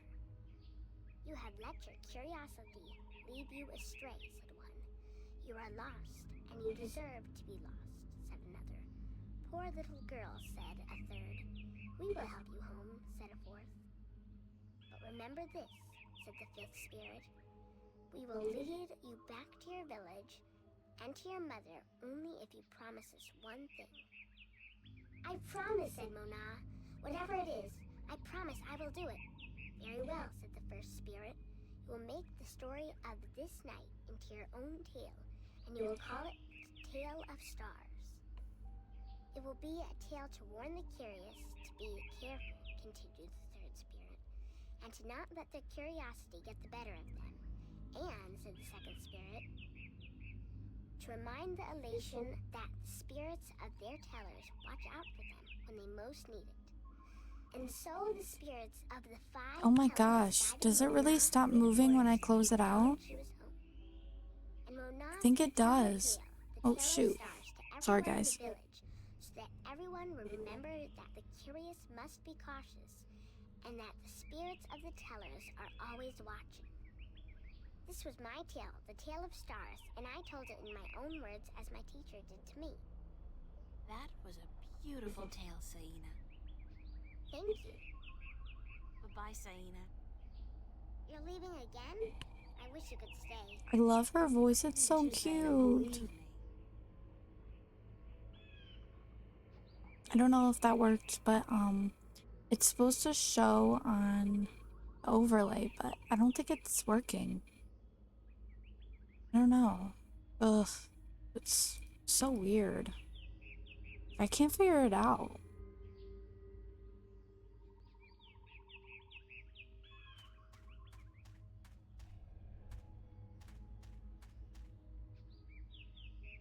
Her turn. Hi, Nima. Hi, April. Do you know one of the four tales of wind, stars, sea, and homecoming? I had to learn the tale of homecoming. It took a long time, but I think I got it now. I'm better with pottery than I am with the tales, unfortunately. Do you want to hear it? Please. Very well. This is the tale of homecoming, my tale, and I shall tell it in my own words, as told to me by my teacher, in her words, and by her teacher in turn.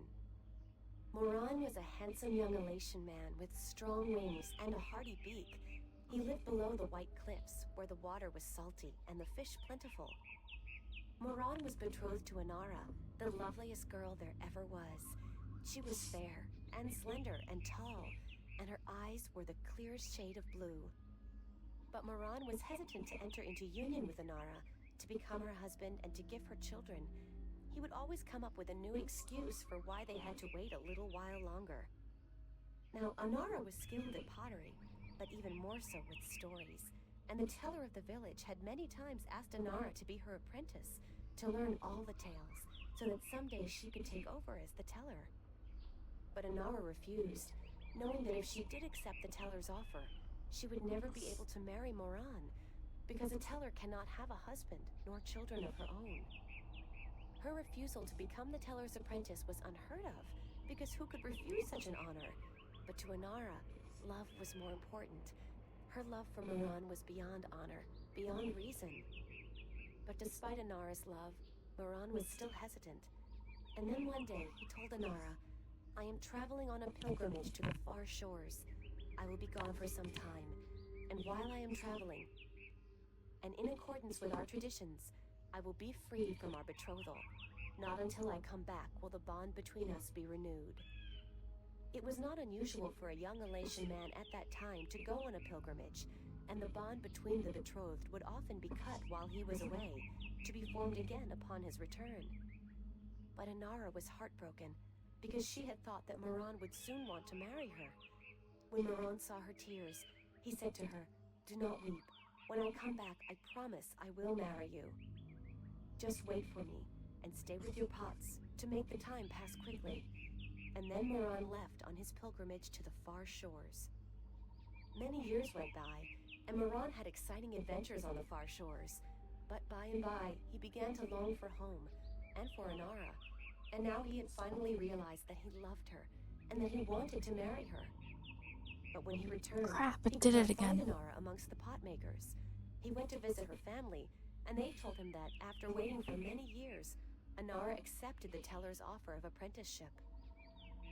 And that when the teller left on the last wind during the previous winter, Inara herself became the new teller. Angry, Moran made his way to the teller's nest, and when he saw Inara, he said to her, "You promised me you would wait." But Inara did not say a single word in answer. She just turned around and lifted something wrapped in leaves from the cot behind her and gave it to Moran. Moran unwrapped the package, and inside he found an old pot, cracked and broken in two. "What is this pot?" he asked. "And why did you not wait for me like I asked you to?" And finally, Inara spoke, and she said to Moran, "I made this pot for you, my dear Moran, when you left, because I wanted it to be my marriage gift to you. But when many, many years passed, I finally realized that you did not love me the way I loved you, and to live hoping otherwise would be death." "But I want to marry you," cried Moran. "I came back." But Inara just nodded at the broken pot in Moran's hands and said, "Like an old pot that is left without care, a heart may break in two, and a broken heart can never be mended." And so Inara turned away, never to speak with Moran again, and Moran's heart, like the pot that was left untended, broke in two, because absence makes a heart brittle. This was the tale of homecoming, my tale, and I told it in my own words as told to me by my teacher, and as I will tell it to my student when the time comes. Bye, Nima. Goodbye, April.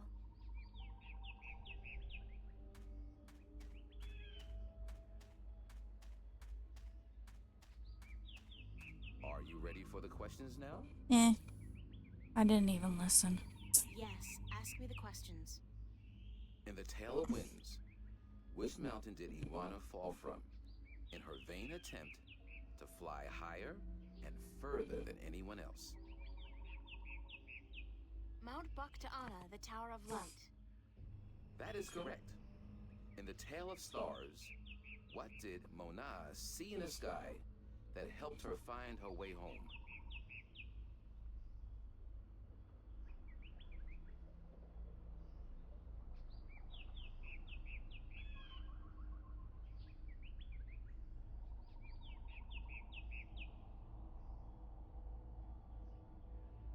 The spirits of 5 tellers.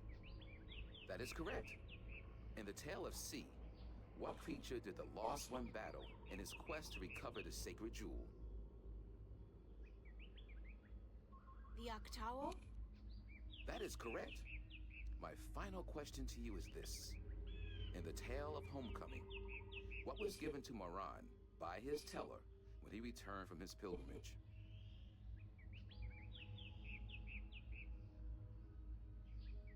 A broken pot, to teach him that absence may break a heart in two. You have correctly answered all my questions, and so have proven your knowledge of the 4 tales. You are the Windbringer. The teller would see you presently.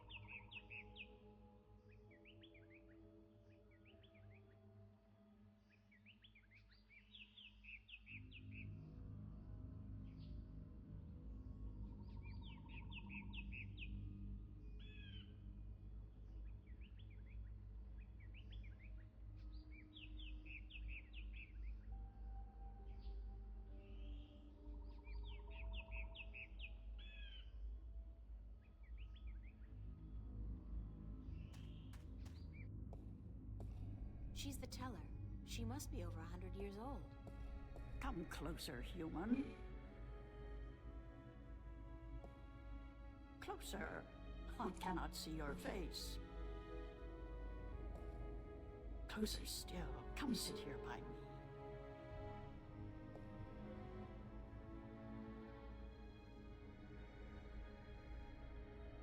There you are.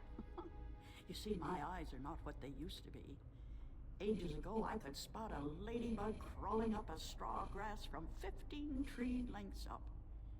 Now, I have a hard time seeing my supper. But my ears, balance be praised, my ears, they are as good as ever.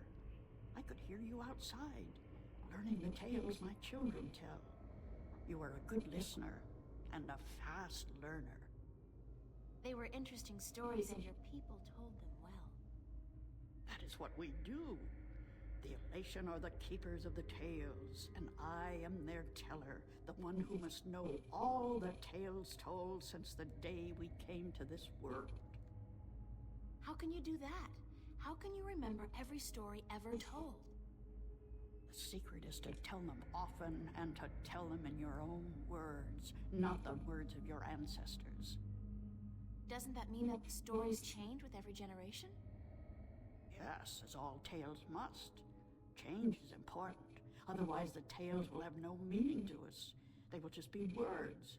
And we do not care about the words. We care about what the words tell us.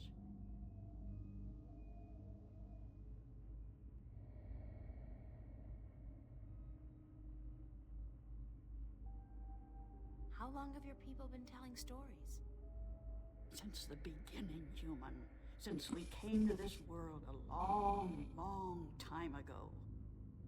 You're not from Earth? From Arcadia? Not according to our tales. We came on a great wind before the divide, when the Earth was one and humans had yet to learn of magic and science. But we were a different people then, and the tales we tell from that time are vague and incomplete. Like myths and legends, the younger Elation pay little attention to these tales. Sometimes I worry they will be lost with me, these tales, and I am getting old, very old.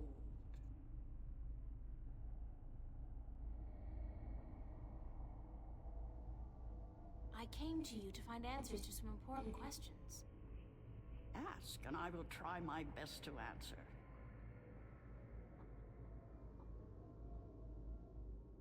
Have you heard of an ancient god or dragon that lives beneath the sea?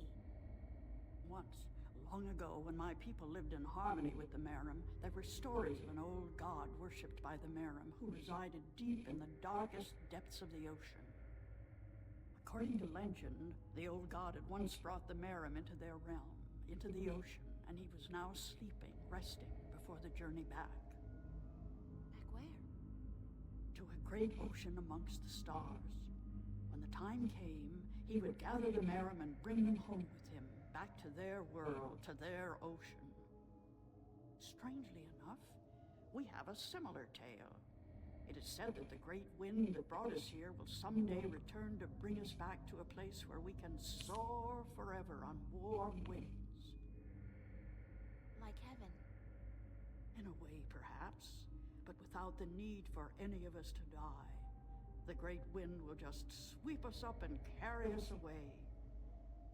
Every evening before I go to sleep, I recite this tale to myself.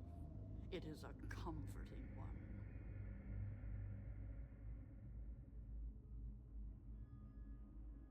What do you know about the Draic kin? Kin are numbered 4, or so our tales tell. 2 in this world, 2 in the other. The mirror world. The white and the blue, the red and the green. Do you know where they are? No, the tales never say. The kin are elusive. They keep to themselves. I have never seen one myself, and I doubt any of my kind has. The tales do say that our past and our future are tied to the fate of the kin, but how I would not pretend to know. This is one tale that is yet to be told. Do you know anything about the Guardian's realm? This is human business. Would you not know more than I? Your people are the keepers of the tales. You remember more than humankind has forgotten. Please, I need to hear what you know. That is very little. The Guardian's realm is home to the Guardian in his tower. No one is permitted within except the Guardian who was, the Guardian who is, and the Guardian who will be. And of course the Draic kin, who were instrumental in its making. Have you ever heard of the existence of a hidden entrance to his realm? Oh, yes. Yes, I have heard tell of such a thing, though I would not know where it is. I gather that one of the kin may be able to tell you. Thank you. I don't have any more questions. I am glad I could help you with some answers. I'm the Windbringer. I know you are. It's strange to me to hear those words spoken.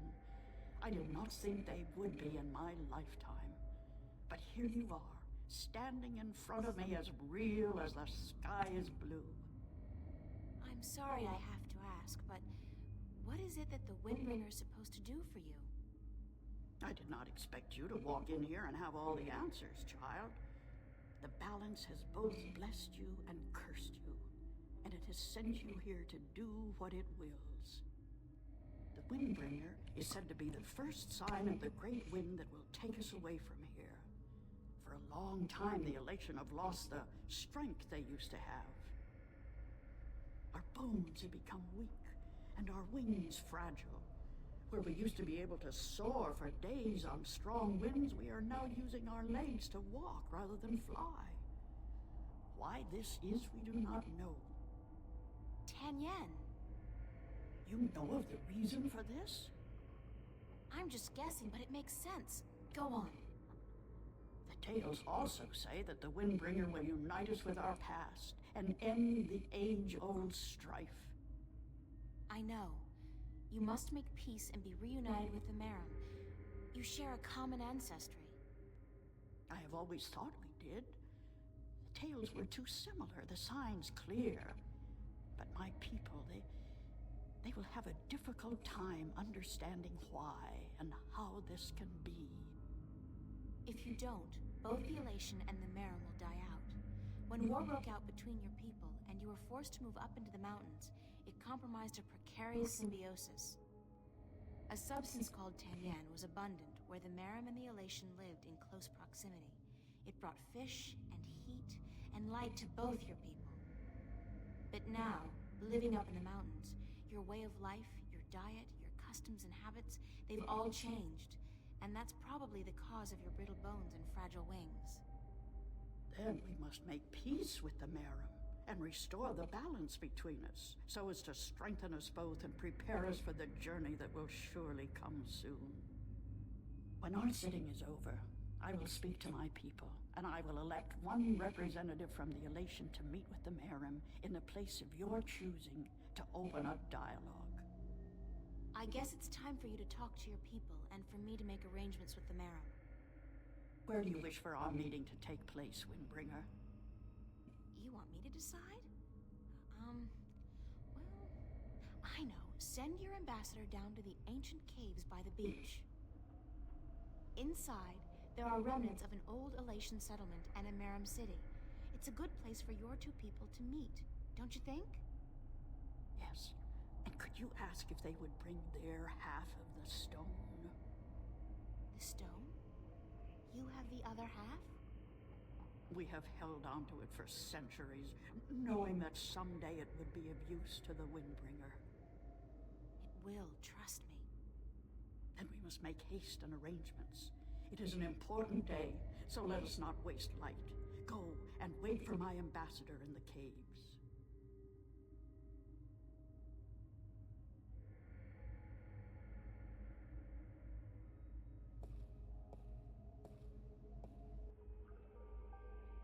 It's amazing. This place is so beautiful. And the scent of sea and rock and nest. This scent is of home. This was home a long, long time ago, according to the tales. We lived in peace with the Wet-tail, with the Merim back then. Now you'll be able to live in peace again. And with the Tianyan bringing fish to your doorstep, you'll be able to eat well and restore strength to your bones. Soon you might even be able to soar on the winds for days like you used to do. I hope you are right, Windbringer. And I hope that the Merim will see the sense in it too. They are coming, are they not? They said they would. Hush, I hear something.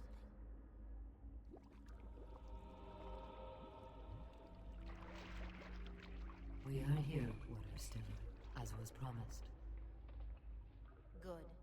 Now, as representatives of your respective peoples, you, the Queen of Amiram City, and you, guard to the Elation Teller, must fulfill the prophecy and join the two parts of the one stone. We hope that our peoples may be joined again, Elation, and that we may live in peace and prosper. As do we, Marrow. And we pledge to do all we can for this to happen.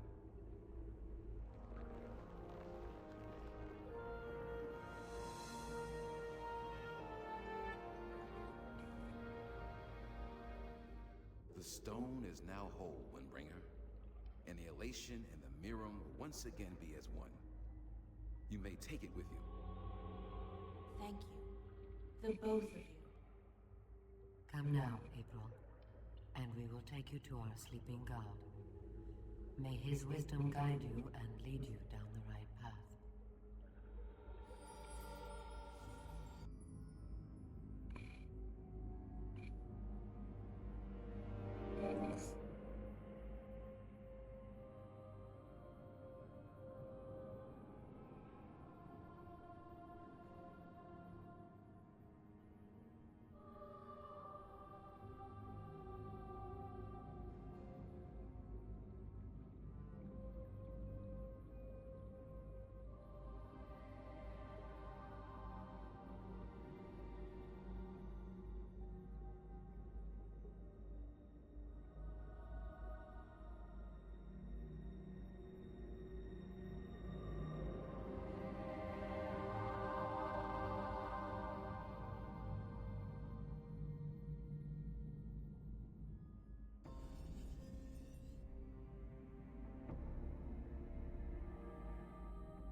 The sand is so deep now, I really should have been crushed by the pressure, but I feel fine. Wet, but fine. The sand is covering something.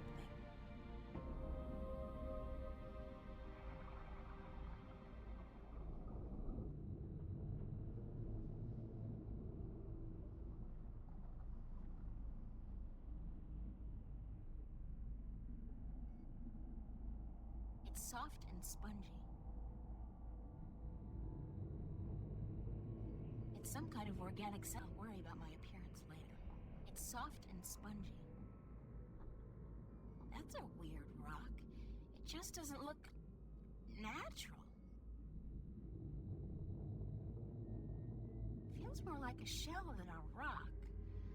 I don't think it's a rock. I think it's alive.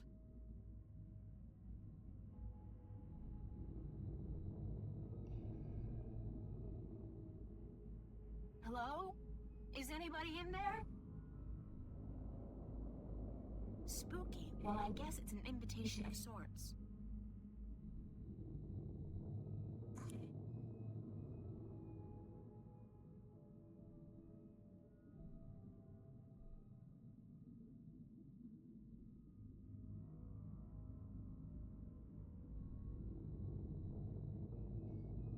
I'll worry about my appearance later. It's soft and spongy.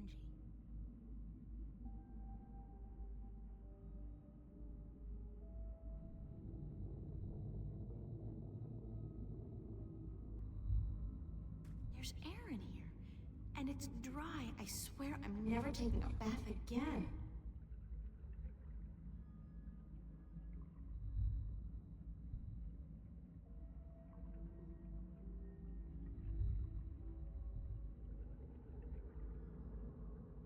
That doesn't look like a natural protrusion.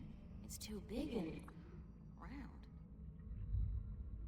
I know you.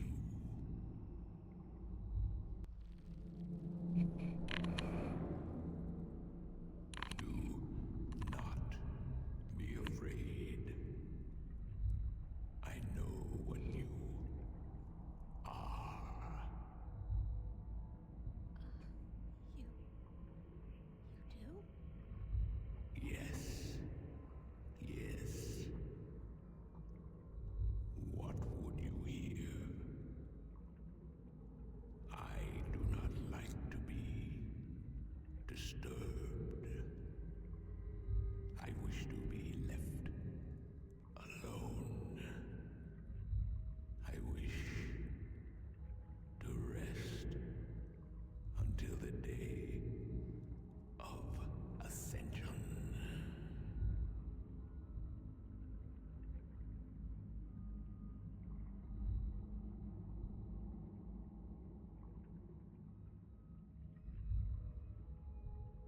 sorry to disturb you, but I need some answers.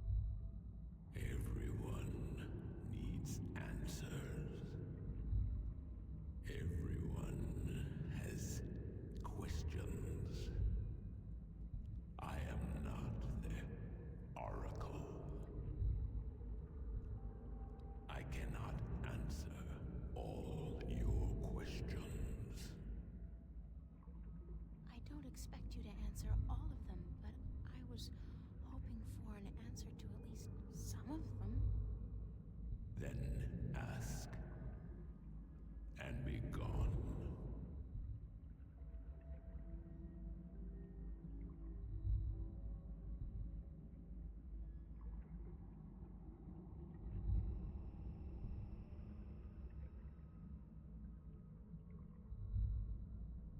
I'm looking for a jewel called the Dragon's Eye. Yes. I have one such jewel.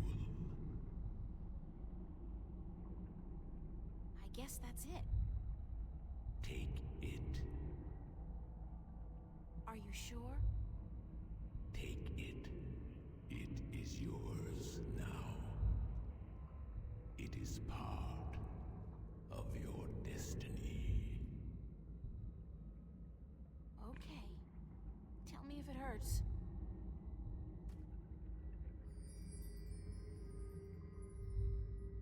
What is the Day of Ascension? The day when the kin return home. When my siblings come to me, and we rise toward the stars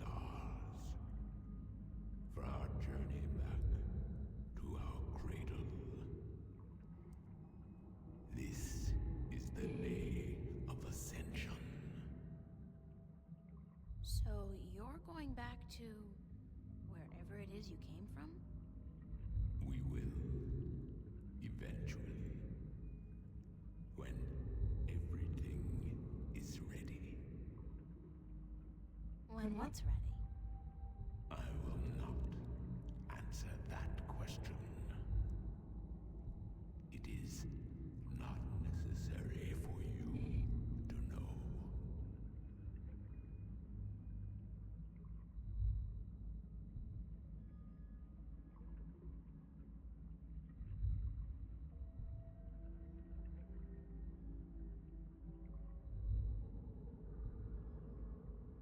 What am I? What do you mean? You said you know what I am. What am I? You do not know. Then it is not I who should teach you about your heritage. You must make this discovery on your own. Listen, I'm tired. I'm wet. I'm at the bottom of the sea and I'm breathing with the help of a polyp stuck in my esophagus. So just cut the Buddhist bullshit about a journey of self-discovery and answer my question. Please? Your question has already been answered. That is all I will tell you. Your journey began with an answer. It is only now that you know the question. That's so not helpful. But thank you. I need to know where I can find the gateway to the Guardian's realm. So you come to me. They told me, well, they as in the few people who could tell me anything at all, they told me that if anyone would know, it'd be you. I know. When the Earth was divided, there was a doorway left open where the tower was built. But it's moved, hasn't it? That spot. When Stark and Arcadia were created, that spot moved somewhere else. Into the sky. Amongst the stars. But where? I knew you were coming. Your journey has not been a quiet one. Even down here, I could hear you. I speak with the Dark People. They are my messengers. They have prepared a map for you with the entrance you are looking for. You knew I was coming and why? Then, okay, I know this is probably a futile question, but why didn't you send the Dark People to me earlier? You could have saved me a lot of time and hard work. You are afraid of time and hard work. No, but it's the principle of it, isn't it? No, it is not. You had prophecies to fulfill. You had a purpose. Bringing my children together in preparation. This was important. And for that, I thank you. Now, I wish to sleep. You said something about a map? The Dark People have it. They will meet you. I will bring you to them. What, now? Yes. Hold on.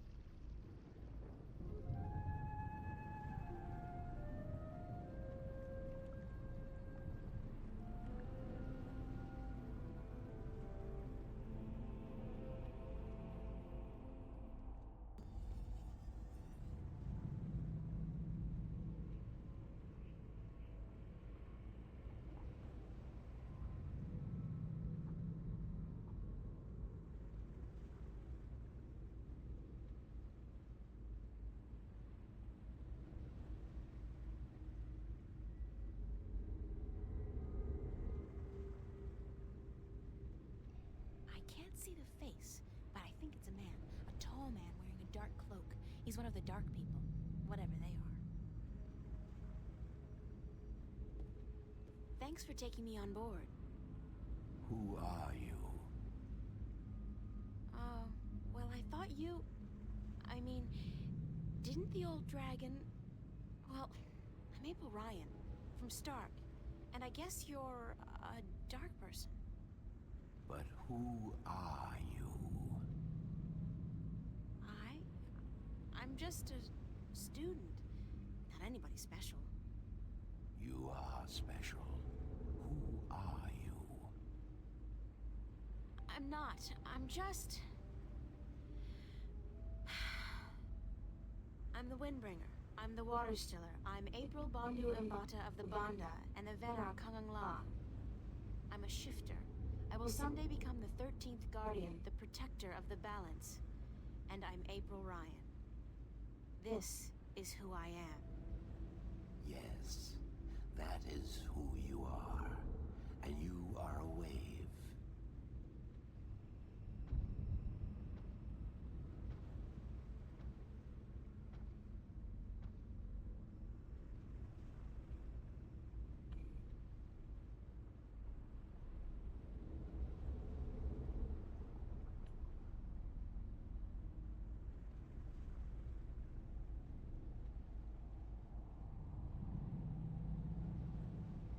Why am I, a wave?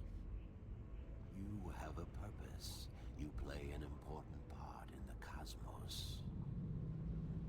A wave is someone who propels people and events toward change, towards the future. And that's what I do? You are a wave. There are ripples from your passing, and they spread wide and far. Those ripples will never die down. The worlds will be changed by your journey. You're telling me that everything I do affects the universe? You cannot escape it. You are a wave.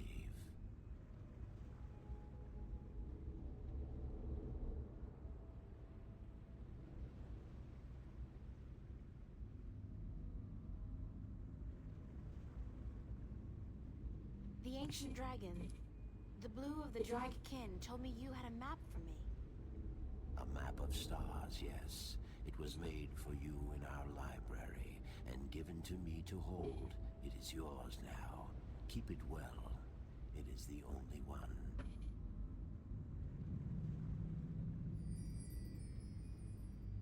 I'm looking for an ancient stone given to you by the Sentinel, the Fathers. You came for the stone. Of course we have it with us. Our ship would not have been chosen to meet you were it not for the stone we carry with us. Everybody's just waiting around for me to show up, so that they can give me stuff. Who knew adventuring was going to be this easy? It will not always be so easy. Of that I can assure you. But here is our stone. We entrust it to you, as we were instructed to do when the Fathers first entrusted it to us.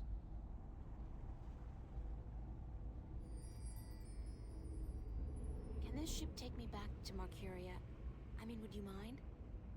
We will bring you to Marcuria henceforth. It will take the night, but we will be there at first light. That's fine. Thanks a lot. You are free to rest here, to sleep, while we travel. The flames will keep you warm, but do not move too far away. My brothers are not friendly with outsiders. They do not take kindly to intrusion.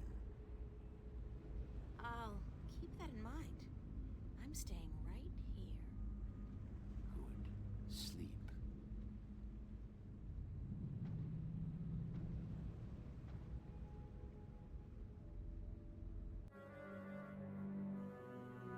Okay, we finally made it to chapter 9.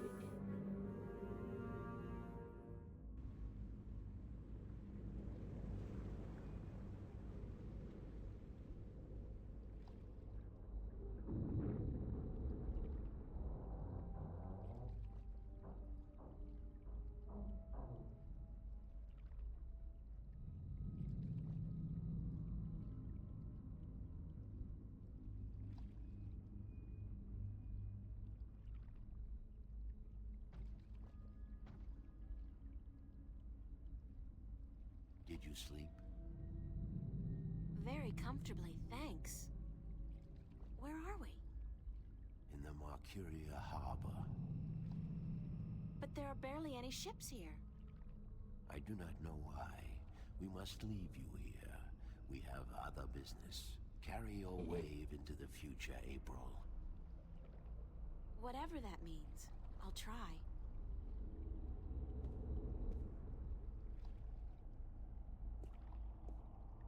Where did all the ships go? They're gone. This can't be a good sign. I mean, duh. The city looks strangely quiet and deserted. And the sky, those are not ordinary clouds. They look more like smoke. What's going on here?